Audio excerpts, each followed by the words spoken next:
Sepasang ular naga di satu sarang. Karya Singgih Hadi Mintarja. Jilid 24. Tidak apa-apa Kisanak, namun aku masih tetap menganggap kalian sebuah teka-teki, justru karena salah seorang dari kalian menamakan diri Mahisa Bungalan. Linggadadi mengerutkan keningnya, tetapi Linggapati yang menjawab lebih dahulu, sekali lagi kami mohon maaf. Sebenarnya itu adalah sekedar terdorong dari kebencian kami kepada orang-orang berilmu hitam, sehingga kami di luar sadar, telah meminjam nama-nama orang yang paling ditakuti pula oleh orang-orang berilmu hitam. Lembu Ampal tersenyum, katanya, tetapi aku tidak akan bertanya, siapakah kalian ini sebenarnya, karena agaknya kalian memang tidak ingin kami kenal. Baiklah, silahkanlah berjalan terus. Tetapi aku minta kalian agak berhati-hati menghadapi orang-orang berilmu hitam. Terima kasih Kisanak, tetapi siapakah sebenarnya kedua anak muda yang berkuda bersama Kisanak di hutan perbuan itu? Lembu Ampal termangu-mangu sejenak. Ia sebenarnya agak ragu-ragu menyebut nama keduanya. Namun kemudian ia berkata, aku tidak akan menyembunyikan nama mereka, karena terlalu banyak orang yang sudah mengenalnya. Linggapati, Linggadadi dan pengiringnya termangu-mangu. Namun serasa ada ketegangan di dalam dadanya. Kisanak, berkata Lembu Ampal, keduanya adalah Tuanku Ranggawuni dan Tuanku Mahisa Canipaka, Maharaja dan Ratu Angabaya dari Kerajaan Singasari. Oh, suatu hentakan telah menggelepar di dada ketiga orang itu. Ternyata yang dihadapi adalah kedua orang anak muda yang sering disebut sepasang ular naga dalam satu sarang. Kedua anak muda yang memegang tampuk pimpinan tertinggi di Singasari. Sekali lagi aku mohon beribu ampun, berkata Linggapati, hanya karena kemurahannya saja aku tidak dihukumi mati. Lembu Ampal tersenyum melihat sikap Linggapati. Namun keningnya berkerut ketika ia memandang wajah Linggadadi yang buram. Agaknya Linggadadi yang menyebut dirinya bernama Mahisa Bungalan itu mempunyai sikap yang lain dari kakaknya. Sebenarnya lah bahwa Linggadadi mempunyai sikap yang berbeda. Tetapi ia masih sekali tidak dapat menyatakannya. Karena itulah maka yang nampak di wajahnya hanyalah kemuraman yang gelap. Kisanak, berkata Lembu Ampal kemudian, tentu tidak begitu mudah untuk menjatuhkan hukuman mati. Juga atas Kisanak bertiga, sehingga bukannya karena kemurahannya semata-mata. Tetapi memang tidak sepantasnya kalian bertiga harus dihukum mati hanya karena salah paham semata-mata. Tentu karena kemurahannya saja, sahut Linggapati. Katakanlah bahwa kita masing-masing tidak mempunyai wewenang apapun untuk menjatuhkan hukuman kepada sesama. Tetapi tanpa kemurahannya, maka dalam perkelahian itu, kami bertiga memang sudah terbunuh. Dengan jujur kami mengakui, bahwa kami bertiga tidak mampu mempertahankan diri dari ilmu yang jauh di luar jangkauan kami itu. Lembu Ampal tersenyum, tetapi ketika ia memandang wajah Linggadadi, maka Lembu Ampal pun menarik nafas dalam-dalam. Sudahlah Kisanak, berkata Lembu Ampal, kemudian, kita akan berpisah. Kali ini aku tidak bertanya siapakah kalian karena suasananya agaknya masih kurang tepat.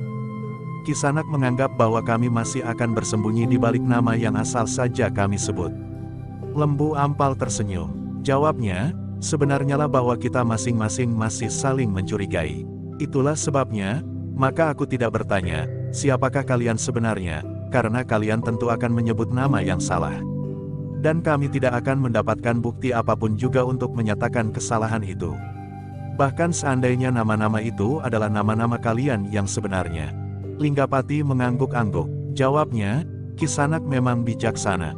Baiklah, tetapi berterima kasihlah kami bahwa kami diperkenankan mengetahui keadaan Kisanak yang sebenarnya, dan terlebih-lebih kedudukan kedua tuanku yang memimpin Singasari ini.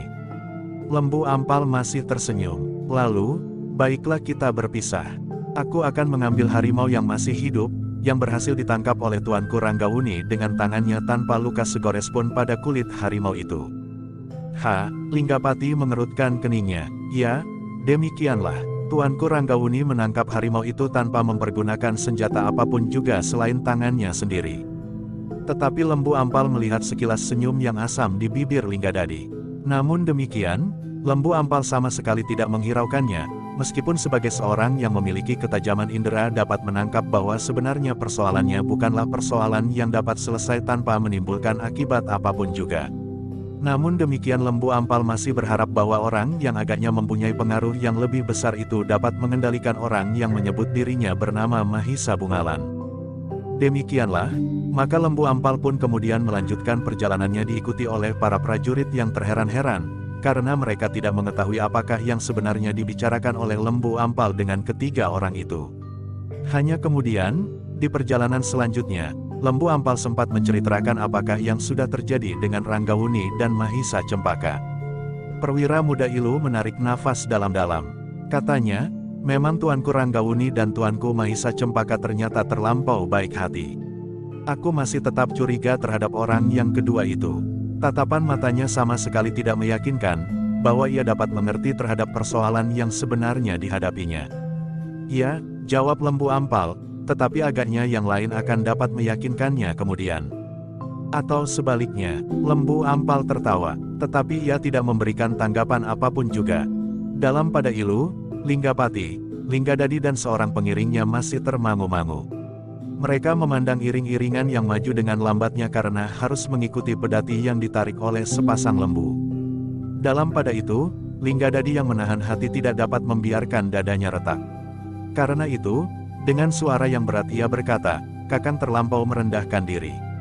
Apakah sudah selayaknya kita menganggap bahwa atas kemurahan anak-anak itu kita terlepas dari kematian?" Linggapati tertawa. Jawabnya, "Marilah kita mencoba jujur terhadap diri sendiri. Aku kira, kita memang tidak akan dapat memenangkan perkelahian itu. Tetapi sudah tentu bahwa kita tidak seharusnya menimbulkan kesan, bahwa sebenarnya kita tidak ikhlas mengalami kekalahan itu." "Maksudmu, biarlah mereka mendapat kesan, bahwa tidak akan ada perlawanan apapun juga yang akan pecah di Singasari. Seolah-olah setiap orang sudah mengakui kebenaran dan kekuasaan kedua anak-anak itu. Juga orang-orang berilmu hitam itu tidak boleh menimbulkan kesan, bahwa Singasari pada suatu saat akan digoncang oleh gempa yang paling dahsyat." Linggadadi termenung sejenak, namun kemudian kepalanya terangguk-angguk kecil. Sementara itu kakaknya masih juga tertawa. Katanya kemudian, "Linggadadi, kita ternyata harus lebih berhati-hati lagi setelah kita mengenal kedua anak muda itu, bahkan dengan langsung. Kita tidak usah malu mengakui bahwa kita memang tidak mempunyai ilmu yang timbang dengan kemampuan mereka. Pengakuan itu penting sekali bagi kita. Dengan demikian kita akan berusaha untuk meningkatkan ilmu kita.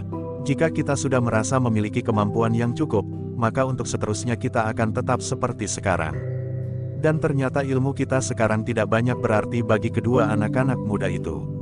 Apalagi dengan dukungan kekuatan Mahisa Agni, Witantra Mahendra dan anak-anak muda yang tentu memiliki kemampuan seperti Mahisa Bungalan. Linggadadi mengangguk-angguk, katanya kemudian, "Kakang benar. Tetapi dengan demikian bukan berarti bahwa kita harus berkecil hati. Kita masih memiliki beberapa orang tua yang dapat kita anggap tanpa tanding. Jika ternyata bahwa kita terbentur kepada kemampuan ilmu yang tidak terjangkau, maka kita tidak akan kehilangan kesempatan, sebab orang-orang tua yang selama ini berada di antara kita tentu tidak akan tinggal diam." "Kau tidak boleh berpikir begitu," jawab Linggapati, "kau selalu ingin menyelesaikan persoalan dengan mudah dan cepat. Landasan pikiran kita sekarang adalah meningkatkan ilmu sehingga kemampuan kita akan dapat memadai untuk melawan kedua anak-anak muda yang kebetulan saja lahir dalam garis keturunan raja-raja di Singasari." Linggadadi mengerutkan keningnya tetapi ia tidak menjawab lagi. "Baiklah," berkata Linggapati kemudian, "marilah kita meneruskan perjalanan kita. Kita akan singgah sebentar di kota raja. Bagaimana jika kita bertemu dengan kedua anak muda itu?" bertanya Linggadadi. "Kemungkinan itu akan kecil sekali terjadi. Di kota raja kedua anak-anak muda itu tidak akan dapat leluasa bergerak, justru karena keduanya adalah Maharaja dan Ratu Angabaya. Apalagi mereka baru saja kembali dari sebuah perburuan yang lain dari kebiasaan para bangsawan." Linggapati berhenti sejenak, lalu, "Tetapi justru itulah kelebihan kedua anak-anak muda itu. Mereka tidak berburu di atas tandu, diiringi oleh prajurit segelar sepapan yang akan menggiring binatang buruan agar lewat di muka tandunya. Perburuan yang demikian adalah perburuan yang tidak berarti. Dan ternyata kedua anak muda itu tidak puas dengan cara yang demikian," sahut Linggadadi, "bahkan menurut perwira yang mengawalnya. Ranggawuni telah menangkap hidup-hidup harimau itu dengan tangannya. Apakah kau percaya?" Linggapati berpikir sejenak, namun kemudian ia menganggukkan kepalanya sambil berkata, "Aku percaya. Tentu Tuanku Ranggawuni dapat melakukannya. Aku juga melihat beberapa goresan pada tubuhnya. Tentu luka-luka yang dideritanya saat ia berkelahi dengan harimau itu. Goresan-goresan kecil. Apakah kuku macan itu tidak dapat menyobek perutnya? Apakah Tuanku Ranggawuni terlelang diam tanpa mengadakan perlawan?" Maksudku, karena ia tidak bersenjata apapun juga. Jika ia mempergunakan sebuah pisau belati seperti yang dipergunakannya melawan kita, aku masih dapat mengerti. Linggapati menarik nafas dalam-dalam. Katanya kemudian, itu pula kelebihannya. Linggadadi tidak menjawab lagi, sudah meneruskan perjalanan mereka melalui kota raja, meskipun ia agak cemas pula karena mungkin sikap Ranggawuni dan Mahisa Cempaka berbeda dengan sikap Lembu Ampal. Tetapi Linggapati sama sekali tidak mencemaskannya. Bahkan seandainya di kota raja ia berjumpa dengan kedua anak muda yang sedang memerintah itu, karena keduanya tentu lidak akan berbeda sikap dengan Lembu Ampal. Dalam pada itu, ketika Linggapati, adiknya dan pengiringnya melanjutkan perjalanannya ke kota raja, maka Lembu Ampal pun menjadi semakin dekat dengan hutan perburuan yang lebat itu. Namun perjalanan mereka benar-benar merupakan perjalanan yang lambat dan menjemukan. Bahkan prajurit-prajurit muda yang berkuda di belakang pedati itu pun mulai mengeluh. Kudaku menjadi lelah sekali dengan perjalanan yang demikian, desis seorang prajurit yang bertubuh tinggi. Kawannya menarik nafas dalam. Jawabnya, nafasku menjadi sesak. Hampir-hampir tidak tertahan lagi. Seorang prajurit yang lebih tua di sebelahnya memandang keduanya berganti-ganti. Lalu, kalian telah melalui pendadaran. Agaknya kalian tidak menempuh pendadaran kesabaran seperti yang pernah aku alami. Aku mengalami pendadaran yang keras di arena, desis prajurit yang bertubuh tinggi itu. Nah itulah sebabnya, aku saat itu mengalami dua macam pendadaran. Pendadaran jasmaniah dan pendadaran rohaniah.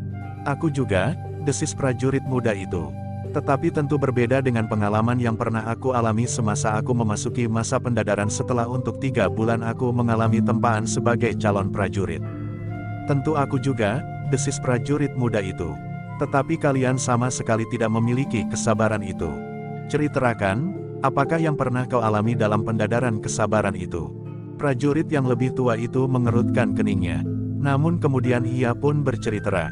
Menarik sekali, saat aku selesai pendadaran jasmaniah, maka aku bersama sekelompok calon prajurit yang dinyatakan berhasil dalam pendadaran jasmaniah, ditempatkan di sebuah tempat yang terpisah. Berhari-hari kami menunggu. Ketika kami sudah mulai menjadi jemu, maka perwira yang mengawasi kami itu pun bertanya kepada kami, apakah kami masih bersedia untuk menunggu pendadaran yang terakhir.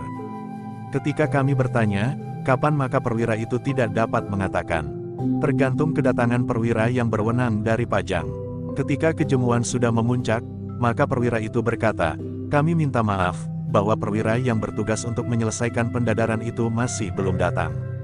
Kami tidak dapat mengatakan, kapan pendadaran itu akan diselenggarakan.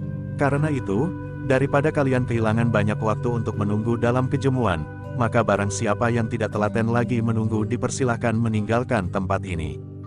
Oh, menarik sekali, sahut prajurit-prajurit muda itu. Dan ternyata sebagian dari kami memang sudah tidak tahan lagi dalam kejemuan. Mereka pun kemudian meninggalkan tempat terpencil itu karena menurut mereka, pendadaran itu tidak akan berlangsung untuk waktu yang lama. Jadi, kapan pendadaran itu diselenggarakan? Tidak ada seorang perwira yang datang. Jadi, tidak ada pendadara lagi. Tidak, bagaimana akhir dari pengasingan itu? Itu sajalah, tanpa ada pendadaran yang lain, kami pun dinyatakan diterima menjadi seorang prajurit. Karena pendadaran yang sebenarnya adalah ketahanan menunggu tanpa berbuat apa-apa itu. Prajurit-prajurit muda itu tersenyum sambil mengangguk-angguk. Mereka pun mengalami pendadaran kesabaran sesuai dengan keadaan sesaat, dan dengan cara yang berbeda-beda. Demikianlah iring-iringan itu maju terus dengan lambannya.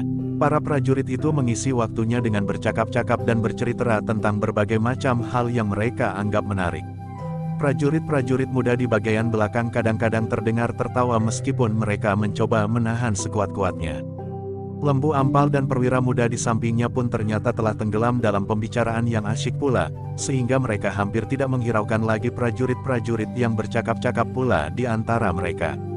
Bahkan prajurit-prajurit muda yang di paling belakang sempat pula bergurau untuk mengisi kejemuan mereka mengikuti pedati yang merayap seperti siput yang paling malas.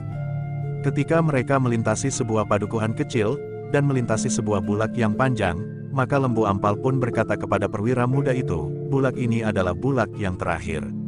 Kita akan segera sampai pada sebuah padang ilalang dan hutan perdu sebelum kita memasuki hutan yang sudah nampak di hadapan kita itu. Perwira muda itu mengangguk-angguk. Ia sadar bahwa prajurit-prajuritnya sudah mulai menjadi jemu. Namun mereka tidak dapat berbuat lebih daripada melupakan kejemuan itu dengan bercakap-cakap dan bergurau. Prajurit-prajurit yang ada di dalam iring-iringan itu baru memperhatikan hutan di hadapan mereka, setelah mereka melintasi bulak panjang itu. Meskipun jalan agak sulit dilalui oleh sebuah pedati, namun mereka pun kemudian memasuki hutan yang lebat itu. Tetapi ternyata bahwa pada suatu saat, pedati itu tidak dapat maju lagi, sehingga Lembu Ampal harus mengambil kebijaksanaan lain. "Kita tinggalkan pedati itu di sini, ditunggui oleh beberapa prajurit," berkata Lembu Ampal. "Apakah ada orang yang akan mencuri pedati ini?" bertanya seorang prajurit. "Bukan orang yang akan mencurinya, tetapi mungkin seekor harimau yang garang, yang mencium bau lembu penarik pedati itu, akan datang dan menerkamnya."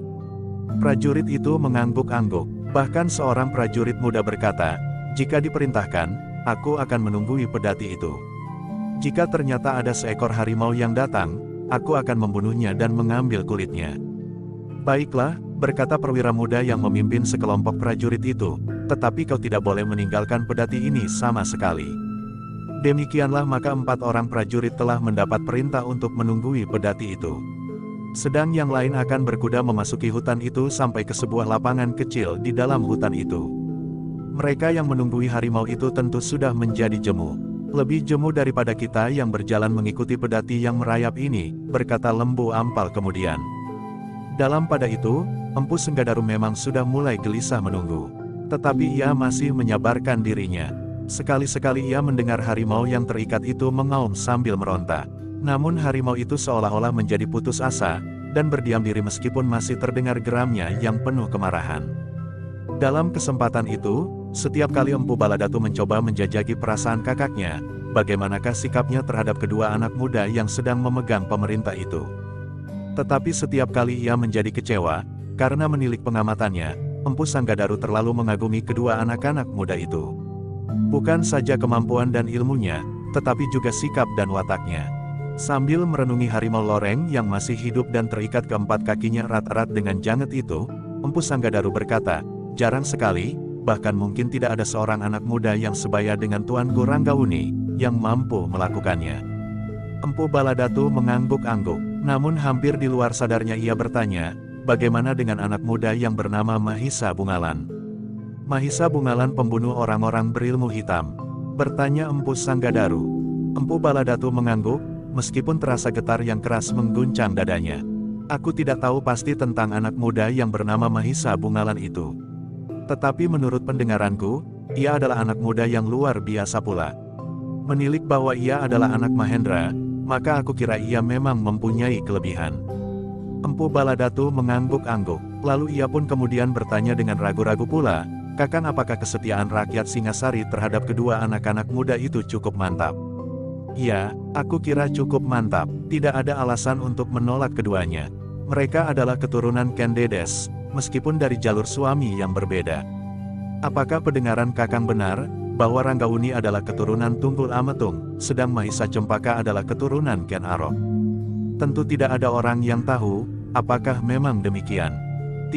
Tidak seorang pun yang dapat membantah atau membenarkan, bahwa semasa Ken Dedes masih menjadi istri aku Tunggul Ametung ia memang sudah berhubungan dengan Ken Arok yang waktu itu merupakan salah seorang hamba istana yang paling dekat dengan aku dan permaisurinya itu.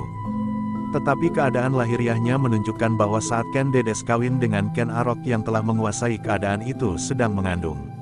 Ketika bayi itu lahir, maka setiap orang menganggapnya bahwa bayi itu adalah putra aku Tunggul Ametung." Empu Baladatu mengangguk-angguk, katanya kemudian, "Bagaimanakah tanggapan Kakang terhadap beberapa pendapat, bahwa kedua anak muda itu masih terlampau dungu untuk memegang tampuk pemerintahan, sehingga sebenarnya yang memerintah sekarang adalah orang lain sama sekali ia adalah Mahisa Agni, saudara angkat Ken Dedes itu?" Empu Sanggadaru tersenyum, katanya, "Itu adalah wajar sekali. Anak-anak muda itu memerlukan seorang yang mempunyai pengalaman dan pengetahuan cukup. Mahisa Agni adalah seorang tua yang memenuhi syarat itu. Tetapi Kakang, bukanlah dengan demikian Mahisa Agni akan dapat berbuat sesuatu yang menguntungkan dirinya sendiri saja." Empu Sanggadaru tersenyum pula, katanya, "Seandainya demikian, itu pun wajar. Tetapi berapa besar perbandingan yang dapat kita lihat? Usaha yang nampak pada Mahisa Agni sampai sekarang adalah usaha yang sama sekali tidak menyinggung rasa keadilan bagi rakyat Singasari. Meskipun nampak jelas pengaruhnya pada kedua anak-anak muda itu, namun yang dilakukan adalah suatu usaha yang justru membuat Singasari bertambah besar. Apakah itu bukan berarti menarik segala perhatian rakyat ke arahnya, bukan ke arah kedua anak-anak muda yang seharusnya memegang pemerintahan itu? Empu Sanggadaru mengerutkan keningnya, bahkan ia pun kemudian bertanya, "Kenapa kau bertanya demikian, Baladatu? Apakah kau merasa, atau mendengar atau melihat sikap seperti itu?" Menurut pendapatku, sama sekali tidak ada tanda-tanda yang demikian. Bahkan orang tua yang bernama Mahisa Agni itu jarang sekali menampakkan dirinya di hadapan rakyat Singasari dengan menengadahkan dadanya, lah tetap seorang yang rendah hati dan selalu mengingat akan asalnya. Ia selalu merasa bahwa sebenarnya ia adalah seorang anak padepokan terpencil. Padepokan kecil, sehingga ia tidak terpisah dari lapisan yang telah melahirkannya. Empu Baladatu mengangguk-angguk. Ia agaknya tidak mempunyai kesempatan untuk melihat kekurangan pada keluarga Ranggauni, Mahisa Cempaka dan orang-orang di sekitarnya. Namun demikian ia masih belum berputus asa, lah masih akan tetap mencari kelemahan pada Ranggauni dan Mahisa Cempaka dari segala segi. Tetapi dalam pada itu, Empu Sanggadaru berkata, "Baladatu, aku pun sudah termasuk orang tua. Aku mengenal beberapa orang yang memerintah di Singasari, bahkan sejak zaman Tumapel. Tidak ada seorang pun yang berhasil memerintah dengan lunak tetapi mantap seperti kedua anak-anak muda ini. Tunggul Ametung adalah seorang aku yang besar, tetapi ia lebih senang mementingkan kesenangan pribadi. Ken Arok adalah seorang yang berusaha untuk mempersatukan daerah yang luas sehingga Singasari menjadi kuat. Tetapi ia telah mengorbankan beberapa ribu jiwa untuk mencapai maksudnya itu. Ia menyiram tanamannya dengan darah meskipun tanamannya menjadi subur. Setelah itu, maka bertahtalah seorang maharaja yang terlalu baik hati. Kelemahan Anusapati terletak pada kelemahan hatinya itu. Meskipun ia tahu bahwa adiknya, Tohjaya siap membalas dendam, namun ia sendirilah yang justru memberikan kesempatan untuk melakukannya. Perasaan bersalah dan rendah diri selalu mencengkamnya, sehingga ia tidak mampu menjadi besar. Yang terakhir sebelum kedua anak-anak muda ini adalah Tuanku Tohjaya. Seorang anak muda yang keras hati, garang dan terlampau dikuasai oleh nafsunya. Ibundanyalah sumber dari kehancurannya itu. Empu Baladatu menarik nafas dalam-dalam. Rasa-rasanya ia tidak mempunyai harapan lagi untuk memancing kakaknya, agar ia bersedia berdiri di pihaknya, atau setidak-tidaknya membantunya. Bahkan Empu Baladatu menjadi semakin berdebar-debar ketika kakaknya berkata, "Baladatu, aku kira pemerintahan kedua anak muda sekarang ini adalah pemerintahan yang paling mantap. Tidak ada alasan dari seorang pun di antara rakyat Singasari untuk tidak merasa puas atas pemerintahan yang dipimpinnya." Empu Baladatu mengangguk-angguk. Betapun perasaan kecewa menggelepar di dalam dadanya. Namun demikian, Empu Baladatu tidak dapat melupakan keinginannya untuk mencapai sesuatu.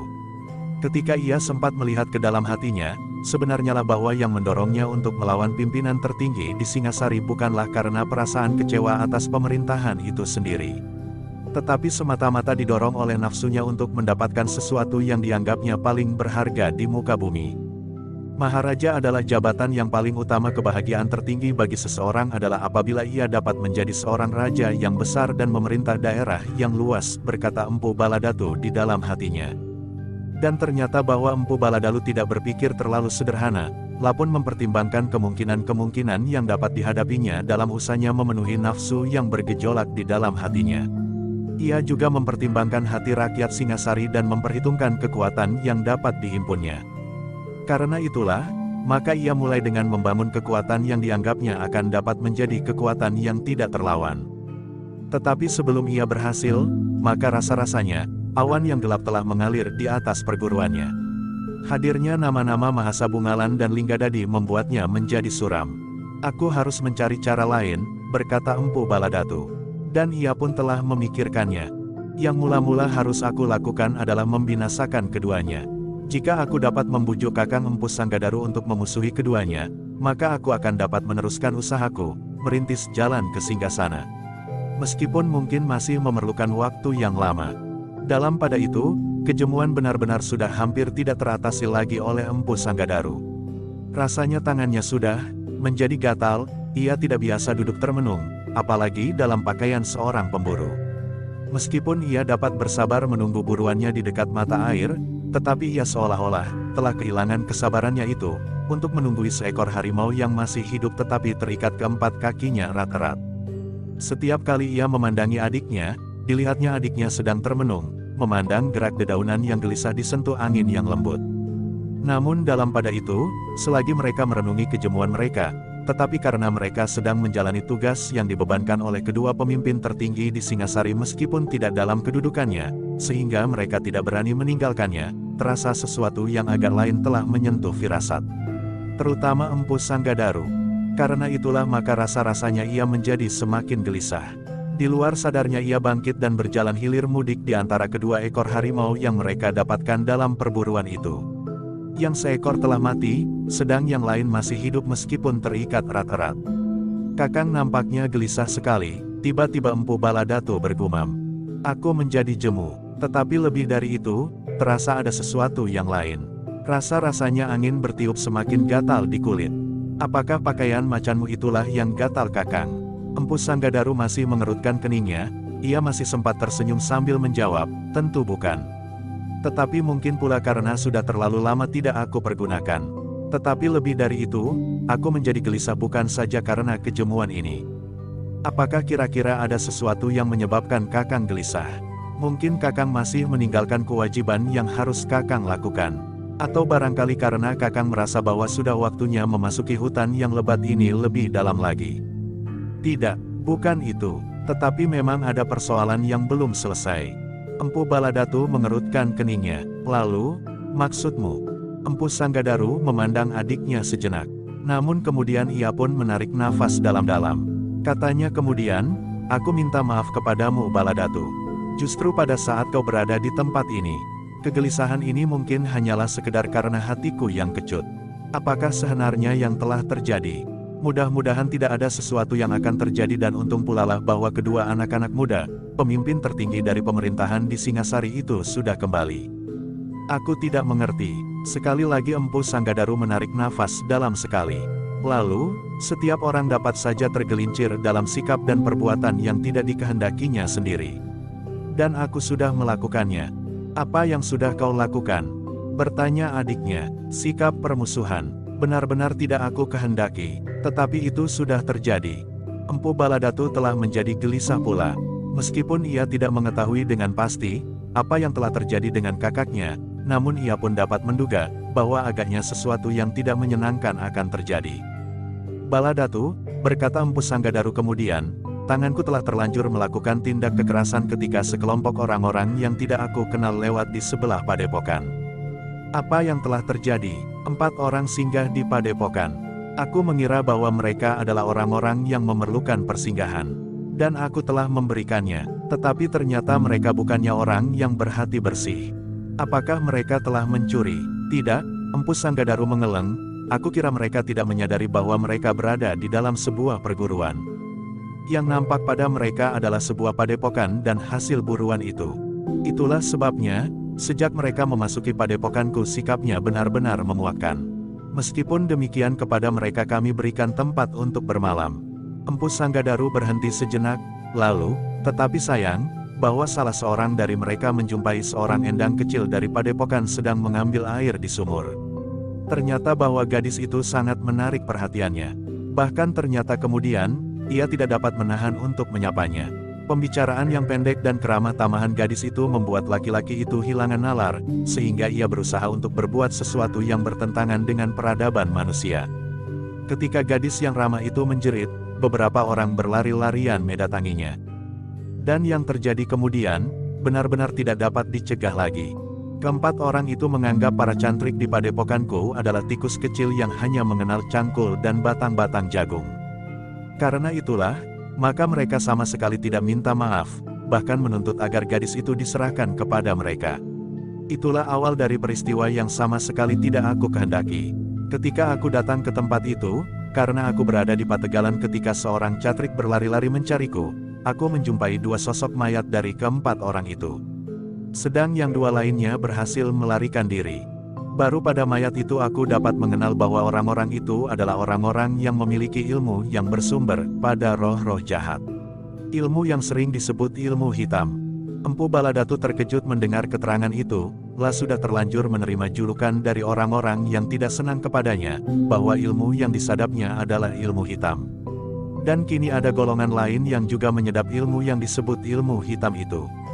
Karena itulah maka dengan serta-merta ia bertanya, "Kakang, apakah Kakang mengenal ciri-ciri dari orang-orang yang Kakang sebut berilmu hitam itu?"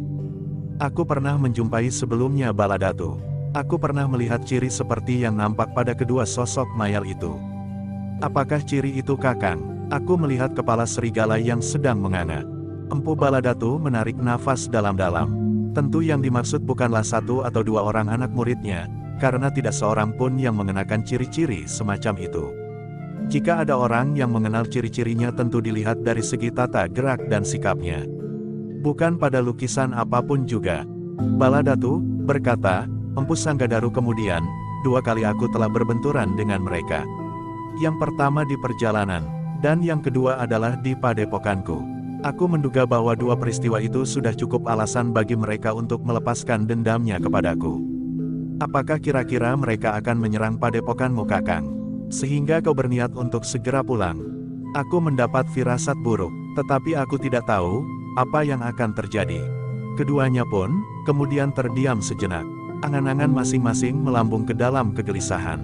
Bahkan kemudian Empu Sanggadaru pun berkata, "Baladatu, beritahulah kepada kedua pengawalmu, agar mereka berhati-hati. Aku pun akan memperingatkan kedua cantrikku pula."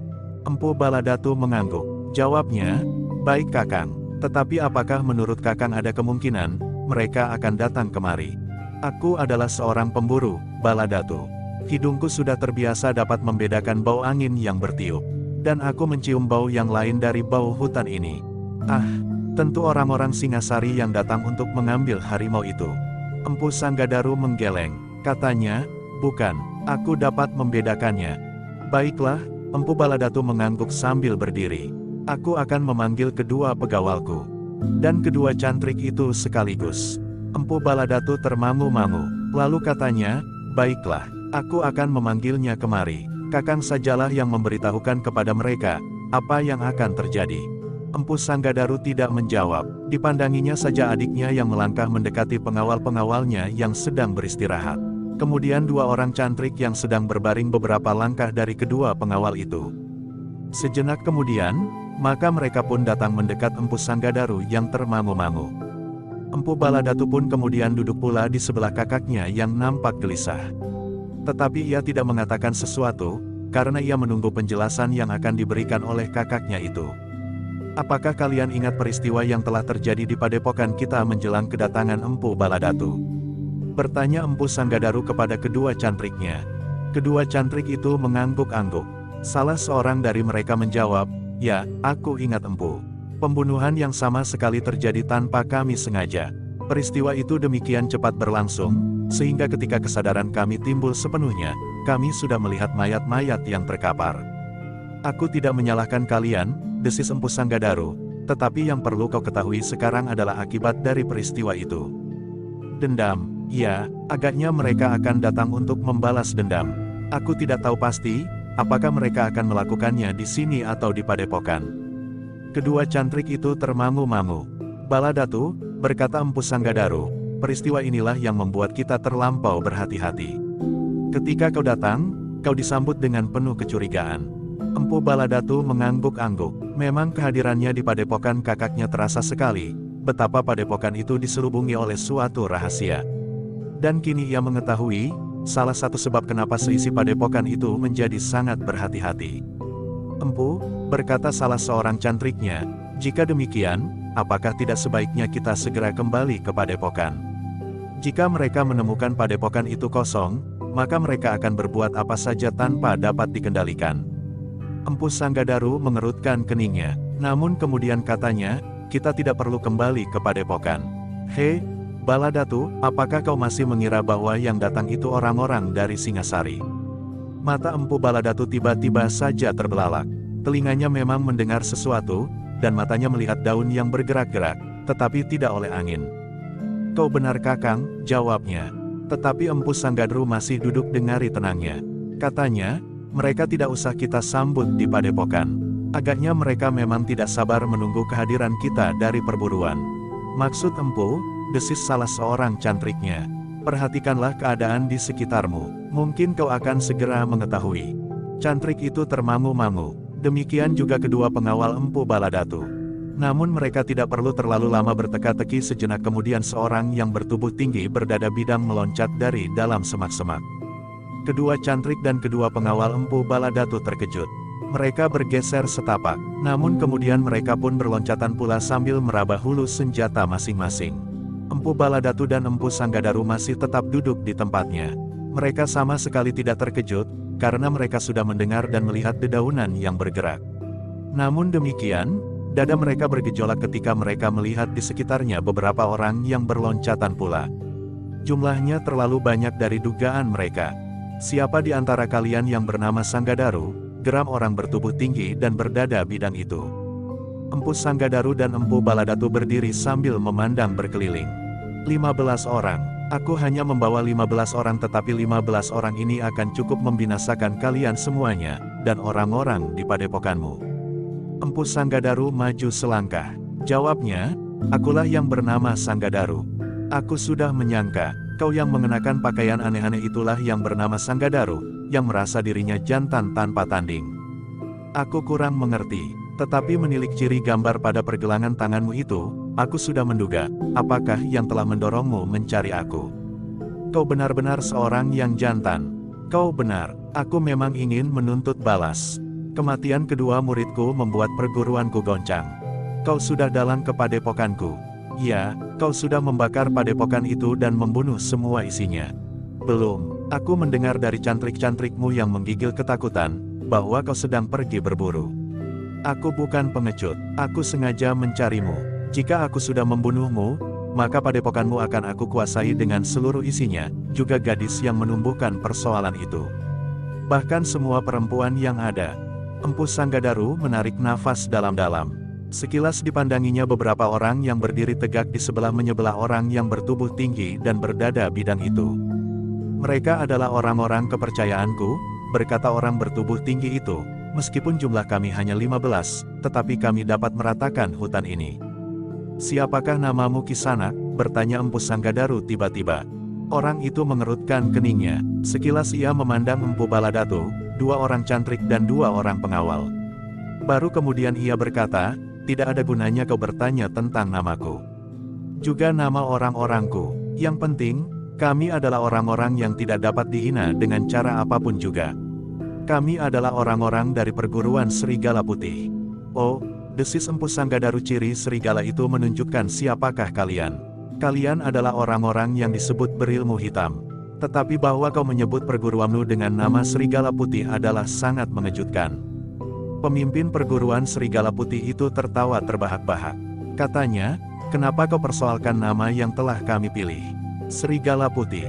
Bagus selagi. Meskipun orang lain menyebut kami berilmu hitam. Empu Sanggadaru mengangguk-angguk. Memang tidak ada hubungan antara nama dan landasan ilmumu itu. Kau dapat memilih nama yang paling bagus sekalipun menur putih misalnya. Atau barangkali nama sejenis burung yang paling indah.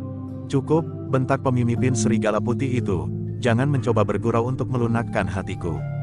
Sekarang aku akan menuntut tanggung jawabmu atas kematian orang-orangku di padepokanmu. Baiklah, Empu Sanggadaru menarik nafas, tetapi apakah kau sudah mengetahui sebab-sebabnya? Orang-orangku sudah mengatakan kepadaku. Apakah mereka berkata dengan jujur? Orang-orangku adalah orang-orang yang jujur. Mereka mengatakan kepadaku, bahwa orang-orangmu marah karena orang-orangku yang kebetulan bermalam di padepokanmu menginginkan seorang gadis. Hanya seorang gadis yang tidak berarti. Tetapi kau membunuh orang-orangku. Orang laki-laki. Empu Sanggadaru mengerutkan keningnya. Dengan ragu-ragu ia berkata, ya, orang-orangmu ternyata jujur. Orang-orangmu ingin merampas seorang gadis dan itu menumbuhkan kemarahan pada kami. Itu adalah alasan yang gila. Seharusnya kalian membiarkan gadis itu, apalagi berakibat jatuhnya korban. Dan korban itu adalah laki-laki. Aku tidak mengerti, desis Empu Sanggadaru. Itulah kebodohanmu. Bagi kami, perempuan tidak ada harganya. Setiap perempuan yang masih belum dimiliki oleh siapapun juga, ia tidak berhak menolak keinginan seorang laki-laki atasnya. Perempuan bagi kami adalah beban. Jika mereka bukannya lantaran untuk melahirkan keturunan, maka mereka tentu akan kami musnahkan. Terasa sesuatu bergejolak di dalam dada Empu Sanggadaru.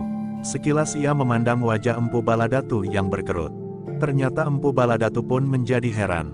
Bahkan hampir di luar sadarnya ia bertanya, jadi, kalian benar-benar tidak menghargai perempuan. Ilmu kami adalah ilmu yang paling baik di seluruh muka bumi. Bagi kami, perempuan adalah makhluk yang sama sekali tidak berharga. Tetapi meskipun demikian, kami memerlukannya, karena kami menginginkan anak. Terutama anak laki-laki, meskipun kami memelihara anak-anak perempuan pula. Jadi, harga seorang perempuan tidak lebih dan tidak kurang dari yang kau katakan. Masih ada nilai yang lain. Kadang-kadang kami memerlukan perempuan seperti yang terjadi pada orang-orangku yang kalian bunuh itu. Empu Sanggadaru mengangguk-angguk. Katanya, itulah sebabnya, maka kalian disebut berilmu hitam.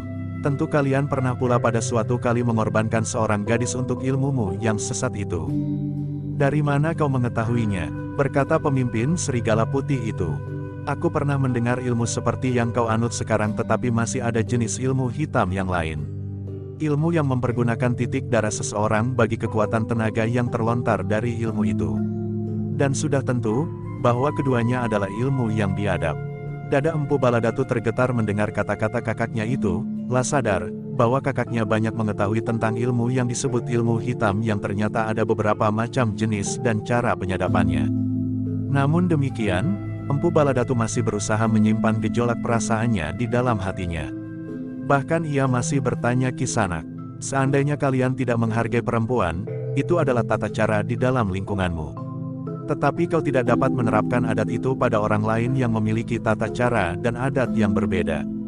Itu adalah perbuatan pengecut. Kau sangka bahwa aku merasa wajib menghargai tata cara dan adat orang lain, ternyata kalian telah terperosok ke dalam kebodohan. Kalian menganggap bahwa kematian itu merupakan peringatan yang membuat kami jera. Tidak, kami justru datang untuk menguasai kalian, padepokan kalian dan semua perempuan di dalamnya. Dan kalian tahu, apa gunanya kami masih juga memelihara perempuan-perempuan, seperti kami memelihara ternak, agar jenis manusia seperti juga jenis bermacam-macam binatang tidak punah karenanya. Itu pikiran gila, geram Empu Baladatu. Mungkin aku juga termasuk orang liar seperti kalian, tetapi aku masih menghargai jenis manusia. Apakah ia perempuan apakah laki-laki seperti kami masih merasa memerlukan kawan dari orang-orang yang harus memelihara anak keturunan kami. Jangan mengigau. Aku tidak peduli anggapan orang-orangku. Karena yang bertanggung jawab adalah Sanggadaru, maka aku akan membunuhnya sekarang. Empu Sanggadaru menarik nafas dalam sekali. Sekilas dipandanginya Empu Baladatu dan kedua pengawalnya.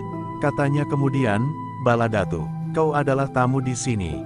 Kau seharusnya tidak terlibat dalam kesulitan semacam ini. Karena itu, jika kau merasa bahwa kau tidak ikut bertanggung jawab, tinggalkan tempat ini. Mudah-mudahan orang-orang berilmu hitam itu cukup jantan dengan membiarkan orang-orang yang tidak bersalah menyingkir. Tetapi Empu Baladatu bukannya seorang penakut meskipun ia cukup licik. Orang-orangnya pun pernah melakukan seperti yang dilakukan oleh orang-orang yang disebut kakaknya berilmu hitam itu. Bahkan ia sendiri pernah melakukan kebiadaban yang barangkali senada. Namun kini, ia merasa dirinya terikat pada jalur darah keturunan.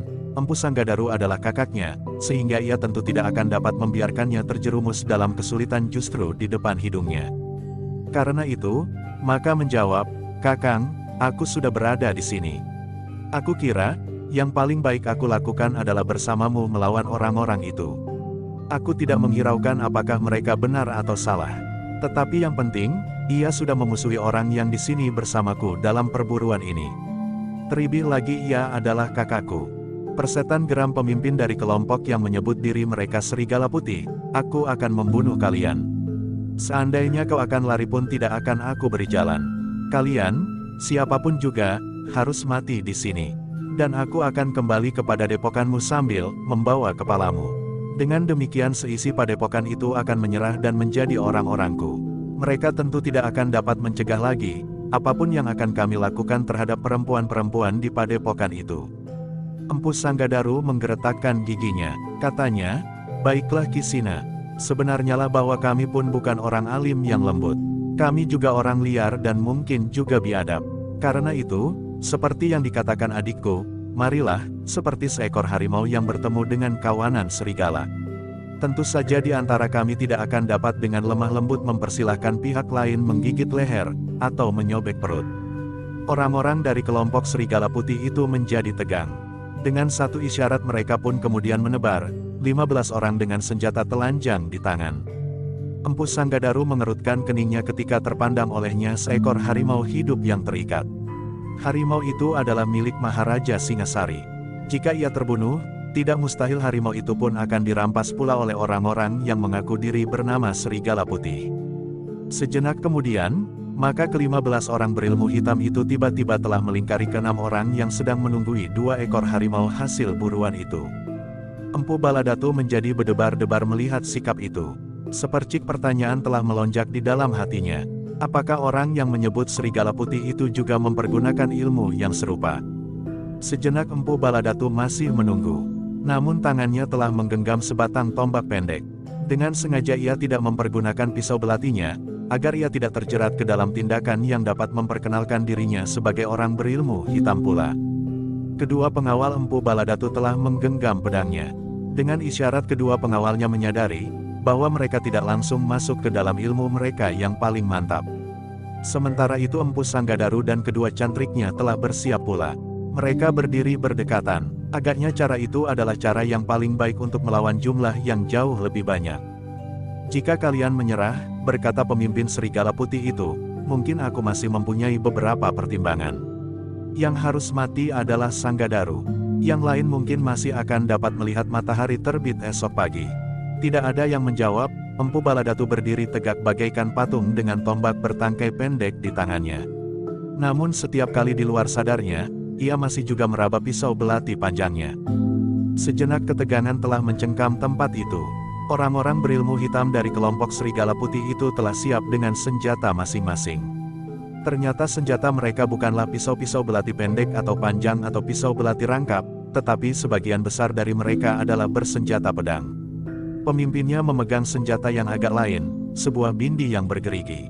Sedangkan seorang yang lain, memegang sebilah keris yang besar dan panjang, seperti sebilah pedang. Pemimpin Serigala Putih itu kemudian melekatkan jari-jarinya di mulutnya. Ketika terdengar mulut itu bersuit nyaring, maka mulailah ke-15 orang itu bergerak. Mereka melangkah maju dengan senjata yang teracu. Ke-6 orang yang berada di dalam lingkaran itu telah bersiap menghadapi kemungkinan. Senjata mereka bagaikan bergetar di tangan yang bergetar pula. Sejenak kemudian, maka terdengar sebuah teriakan nyaring, bukan lagi sebuah suitan.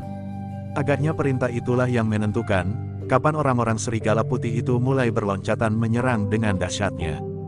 Ternyata bukan senjata mereka sajalah yang bergerak menyambar, tetapi mulut mereka pun berteriak-teriak tidak keruan. Keras dan kasar. Empu Sanggadaru mengerutkan keningnya melihat sikap yang kasar dan keras itu. Tetapi ia tidak boleh membuat pertimbangan-pertimbangan terlalu banyak karena lawan-lawannya telah berloncatan menyerang Dengden Garangnya. Dengan hati-hati Empu Sanggadaru menempatkan dirinya dekat dengan kedua cantriknya. Mereka berdiri saling membelakangi. Beberapa langkah dari mereka Empu Baladatu telah mempersiapkan diri pula bersama kedua pengawalnya. Tetapi mereka pun bersikap lain dari Empu Sanggadaru. Mereka lebih senang bertempur di tempat yang luas, karena sudah menjadi kebiasaan mereka untuk mempergunakan tata gerak yang panjang meskipun untuk melayani lawannya kali ini, mereka tidak langsung berada di dalam sebuah lingkaran yang berputaran. Ternyata orang-orang yang berilmu hitam yang tergabung di dalam kelompok yang disebut Serigala Putih itu tidak mempergunakan cara yang selama itu dipakai oleh Empu Baladatu. Mereka tidak bergerak dalam lingkaran yang berputaran, tetapi mereka menyerang lawannya bersama-sama. Mereka telah membagi diri untuk menghadapi lawannya yang terpecah pula. Pemimpin Serigala Putih itu bersama beberapa orang pengiringnya bersama-sama menyerang Empu Sanggadaru yang bertempur berpasangan dengan kedua cantriknya. Sementara itu beberapa orang yang lain telah menyerang Empu Baladatu dan kedua pengawalnya yang bertempur terpisah. Dalam benturan pertama, sudah terasa betapa Empu Sanggadaru mempunyai kekuatan yang tidak terduga oleh lawannya. Pemimpin Serigala Putih itu terkejut ketika senjatanya membentur senjata Empu Sanggadaru. Hampir saja senjatanya terlepas. Untunglah bahwa ia sempat meloncat surut dan memperbaiki keadaan, sementara beberapa orang-orangnya telah melindunginya. Dengan demikian maka Empu Sanggadaru dapat menjajaki, bahwa meskipun lawannya berlipat jumlahnya, namun ia masih mempunyai kesempatan untuk keluar dari lingkaran maut itu. Dalam pada itu sekilas ia melihat adikmu yang sedang menghadapi 3 orang sekaligus. Dengan garangnya Empu Baladatu menangkis setiap serangan, dan bahkan kemudian ia pun menyerang dengan garangnya pula. Empu Sanggadaru menjadi agak tenang. Nampaknya adiknya tidak segera mengalami kesulitan. Mudah-mudahan kami mampu mempertahankan diri, gumam Empu Sanggadaru di dalam hatinya. Ternyata bahwa Empu Sanggadaru yang telah berhasil membunuh seekor harimau dengan tangannya itu benar-benar memiliki kekuatan yang luar biasa. Meskipun masih nampak goresan-goresan luka di tubuhnya, yang sudah tidak mengalirkan darah lagi, namun itu sama sekali tidak mempengaruhinya. Ia masih tetap lincah dan garang. Namun dalam pada itu, kedua pengawal Empu Baladatu yang masing-masing harus bertempur melawan 2 orang, ternyata pada permulaan perkelahian itu sudah nampak bahwa mereka akan segera menemui kesulitan, justru karena mereka bertempur dengan cara yang tidak biasa mereka lakukan. "Bertahanlah dengan caramu itu," teriak Empu Baladatu. Kedua pengawalnya tidak menyahut, tetapi mereka terdesak mundur. Empu Baladatu yang kemudian mempergunakan setiap kesempatan untuk menolong kedua pengawalnya. Ia bertempur seperti seekor burung. Meskipun ia tidak berlari-lari melingkari lawannya, namun ia mempergunakan ruang yang luas untuk mengatasi kesulitannya. Sikapnya memberikan contoh kepada kedua pengawalnya. Seperti Empu Baladatu, maka mereka pun mempergunakan cara yang serupa. Meskipun mereka tidak dapat melingkari lawannya, namun gerakan yang panjang itu rasa-rasanya telah memberikan nafas kepada mereka. Loncatan-loncatan yang jauh, dan sekali-sekali tidak dapat menyembunyikan unsur gerakan melingkar, telah membuat lawannya harus menyesuaikan diri. Itulah kemenangan mereka. Mereka sudah terbiasa berkelahi dengan gerakan dan tenaga yang banyak. Berlari-lari berputaran untuk waktu yang lama. Dan kini mereka pun tidak segera diganggu oleh pernafasan mereka yang terlatih ketika mereka bertempur sambil berloncatan, dan bahkan berlari-lari. "Licik!" Tiba-tiba salah seorang dari kelompok serigala putih itu berteriak karena lawannya selalu menghindar menjauhkan kemudian dengan tiba-tiba menyerang dengan loncatan yang panjang. "Siapkah yang lebih licik?" jawab salah seorang pengawal Empu Baladatu. "Kalian bertempur berpasangan. Jika aku hanya menghadapi seorang lawan, aku akan mempergunakan cara yang lain." Lawannya menggeram. Mereka mencoba untuk mengurung gerak pengawal Empu Baladatu. Tetapi mereka tidak berhasil karena pengawal-pengawal itu mampu bergerak jauh lebih lincah dan cepat. Selebihnya pernafasan mereka pun lebih terlatih untuk melakukan gerakan yang jauh lebih banyak lagi. Sementara itu, lawan Empu Sanggadaru dan kedua cantriknya telah membelah kelompoknya dan mengepung mereka bertiga. 8 orang yang dipimpin langsung oleh pimpinan gerombolan orang berilmu hitam yang bernama Serigala Putih itu. Namun nampaknya Empu Sanggadaru memang memiliki kekuatan yang melampaui kekuatan orang kebanyakan. Bahkan melampaui pemimpin gerombolan Serigala Putih itu, sehingga karena itu, maka setiap serangannya tentu telah menyibakkan lawan-lawannya. Tetapi lawan terlalu banyak, sebanyak yang menyibak, maka sebanyak itu pula lah yang datang menyerang, sehingga Empu Sanggadaru dan kedua cantriknya harus bertempur mati-matian. Namun betapun mereka mengerahkan tenaganya, tetapi mereka tidak banyak dapat bernafas. Mereka bahkan kemudian hampir-hampir tidak sempat menyerang sama sekali. Yang dapat mereka lakukan adalah sekedar mempertahankan diri. Meskipun demikian, Empu Sanggadaru masih berusaha untuk melihat kelemahan kepungan lawannya. Jika dengan serta-merta Empu Sanggadaru menyerang dinding kepungan yang hanya selapis itu, ia masih melihat kemungkinan untuk keluar. Tetapi ia tidak mau meninggalkan kedua cantriknya di dalam kesulitan. Karena itulah, sebelum menemukan suatu cara yang paling baik untuk mematahkan kepungan itu, maka Empu Sanggadaru masih membatasi diri, sekedar bersama-sama dengan kedua cantriknya untuk bertahan. Dalam pada itu, Empu Baladatu ternyata dapat lebih leluasa melakukan perlawan meskipun lebih banyak berloncatan dan berputar-putar. Bahkan dengan sengaja ia membuat lawan-lawannya menjadi semakin marah karena Empu Baladatu dan kedua pengawalnya telah membuat pepohonan menjadi perisai dan perlindungan. Mereka berlari-lari berputaran mengelilingi pohon-pohon besar yang tumbuh di sekitarnya. "Licik, gila!" teriak salah seorang lawannya, "kenapa kau tidak bersikap jantan? Kemarilah, kita bertempur di tempat yang lapang dan terbuka. Jika kalian berjanji untuk berkelahi seorang melawan seorang, aku tidak berkeberatan. Aku akan melawan 3 orang berurutan, tidak sekaligus. Dan aku akan membunuh 3 orang itu pula berurutan," jawab Empu Baladatu. "Persetan!" geram lawannya. Dengan demikian, Maka Empu Baladatu masih saja bertempur di antara pepohonan dan gerumbul-gerumbul perdu. Sekali-sekali ia berlari-larian di antara pepohonan, namun tiba-tiba ia meloncat menyerang dengan tiba-tiba. Bahkan tanpa dapat menghindarkan diri dari pengaruh ilmunya yang sebenarnya, kadang-kadang Baladatu pun berlari berputaran. Demikian pula kedua pengawalnya, mereka pun bertempur dengan cara yang sama. Tetapi karena mereka tidak memiliki ilmu semantap Empu Baladatu, maka mereka lebih banyak berlari-lari menghindar daripada menyerang. Namun demikian kadang-kadang mereka pun dapat menyerang dengan tiba-tiba dan membahayakan lawannya. Empu Sanggadaru melihat cara bertempur adiknya dengan heran. Ia sama sekali tidak segera dapat melihat, ilmu yang manakah yang nampak pada adiknya itu. Ia mendapat ilmu dasar yang sama dengan Baladatu. Namun dalam perkembangannya menjadi sangat jauh berbeda. Tetapi Empu Sanggadaru tidak sempat menilai adiknya lebih lama lagi. Ia mengambil kesimpulan, bahwa yang dilakukan oleh Baladatu adalah semata-mata untuk mengatasi kesulitan sesaat yang datang tidak terduga-duga itu. Memang tidak terlalu mudah untuk melawan 3 orang sekaligus. Seperti yang dialaminya, bahwa ia harus melawan 8 orang bersama-sama dengan 2 orang cantriknya itu. Namun bagaimanapun juga, karena orang-orang Serigala Putih itu pun memang sudah membekali dirinya dengan ilmu pula, ternyata bahwa lawan-lawan mereka akan sulit dapat bertahan terlalu lama. Empu Baladatu yang berlari-larian pun akhirnya harus mengakui kelebihan 3 orang lawannya bersama-sama. Mereka kemudian menemukan cara untuk memotong setiap gerakan Empu Baladatu. Sementara itu kedua pengawalnya pun mengalami kesulitan pula.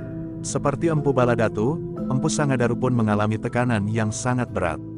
Semakin lama terasa semakin berat. Apalagi pimpinan Serigala Putih itu ada di antara mereka yang beramai-ramai mengepung Empu Sanggadaru. Sorak dan teriakan masih saja mengumandang di hutan itu. Orang-orang berilmu hitam itu agaknya dengan sengaja mempengaruhi jiwanya dengan suara-suara yang mengejutkan dan keras. Sangat keras. Namun agaknya teriakan-teriakan itu juga memberikan tekanan dan dorongan pada setiap gerak yang mereka lakukan.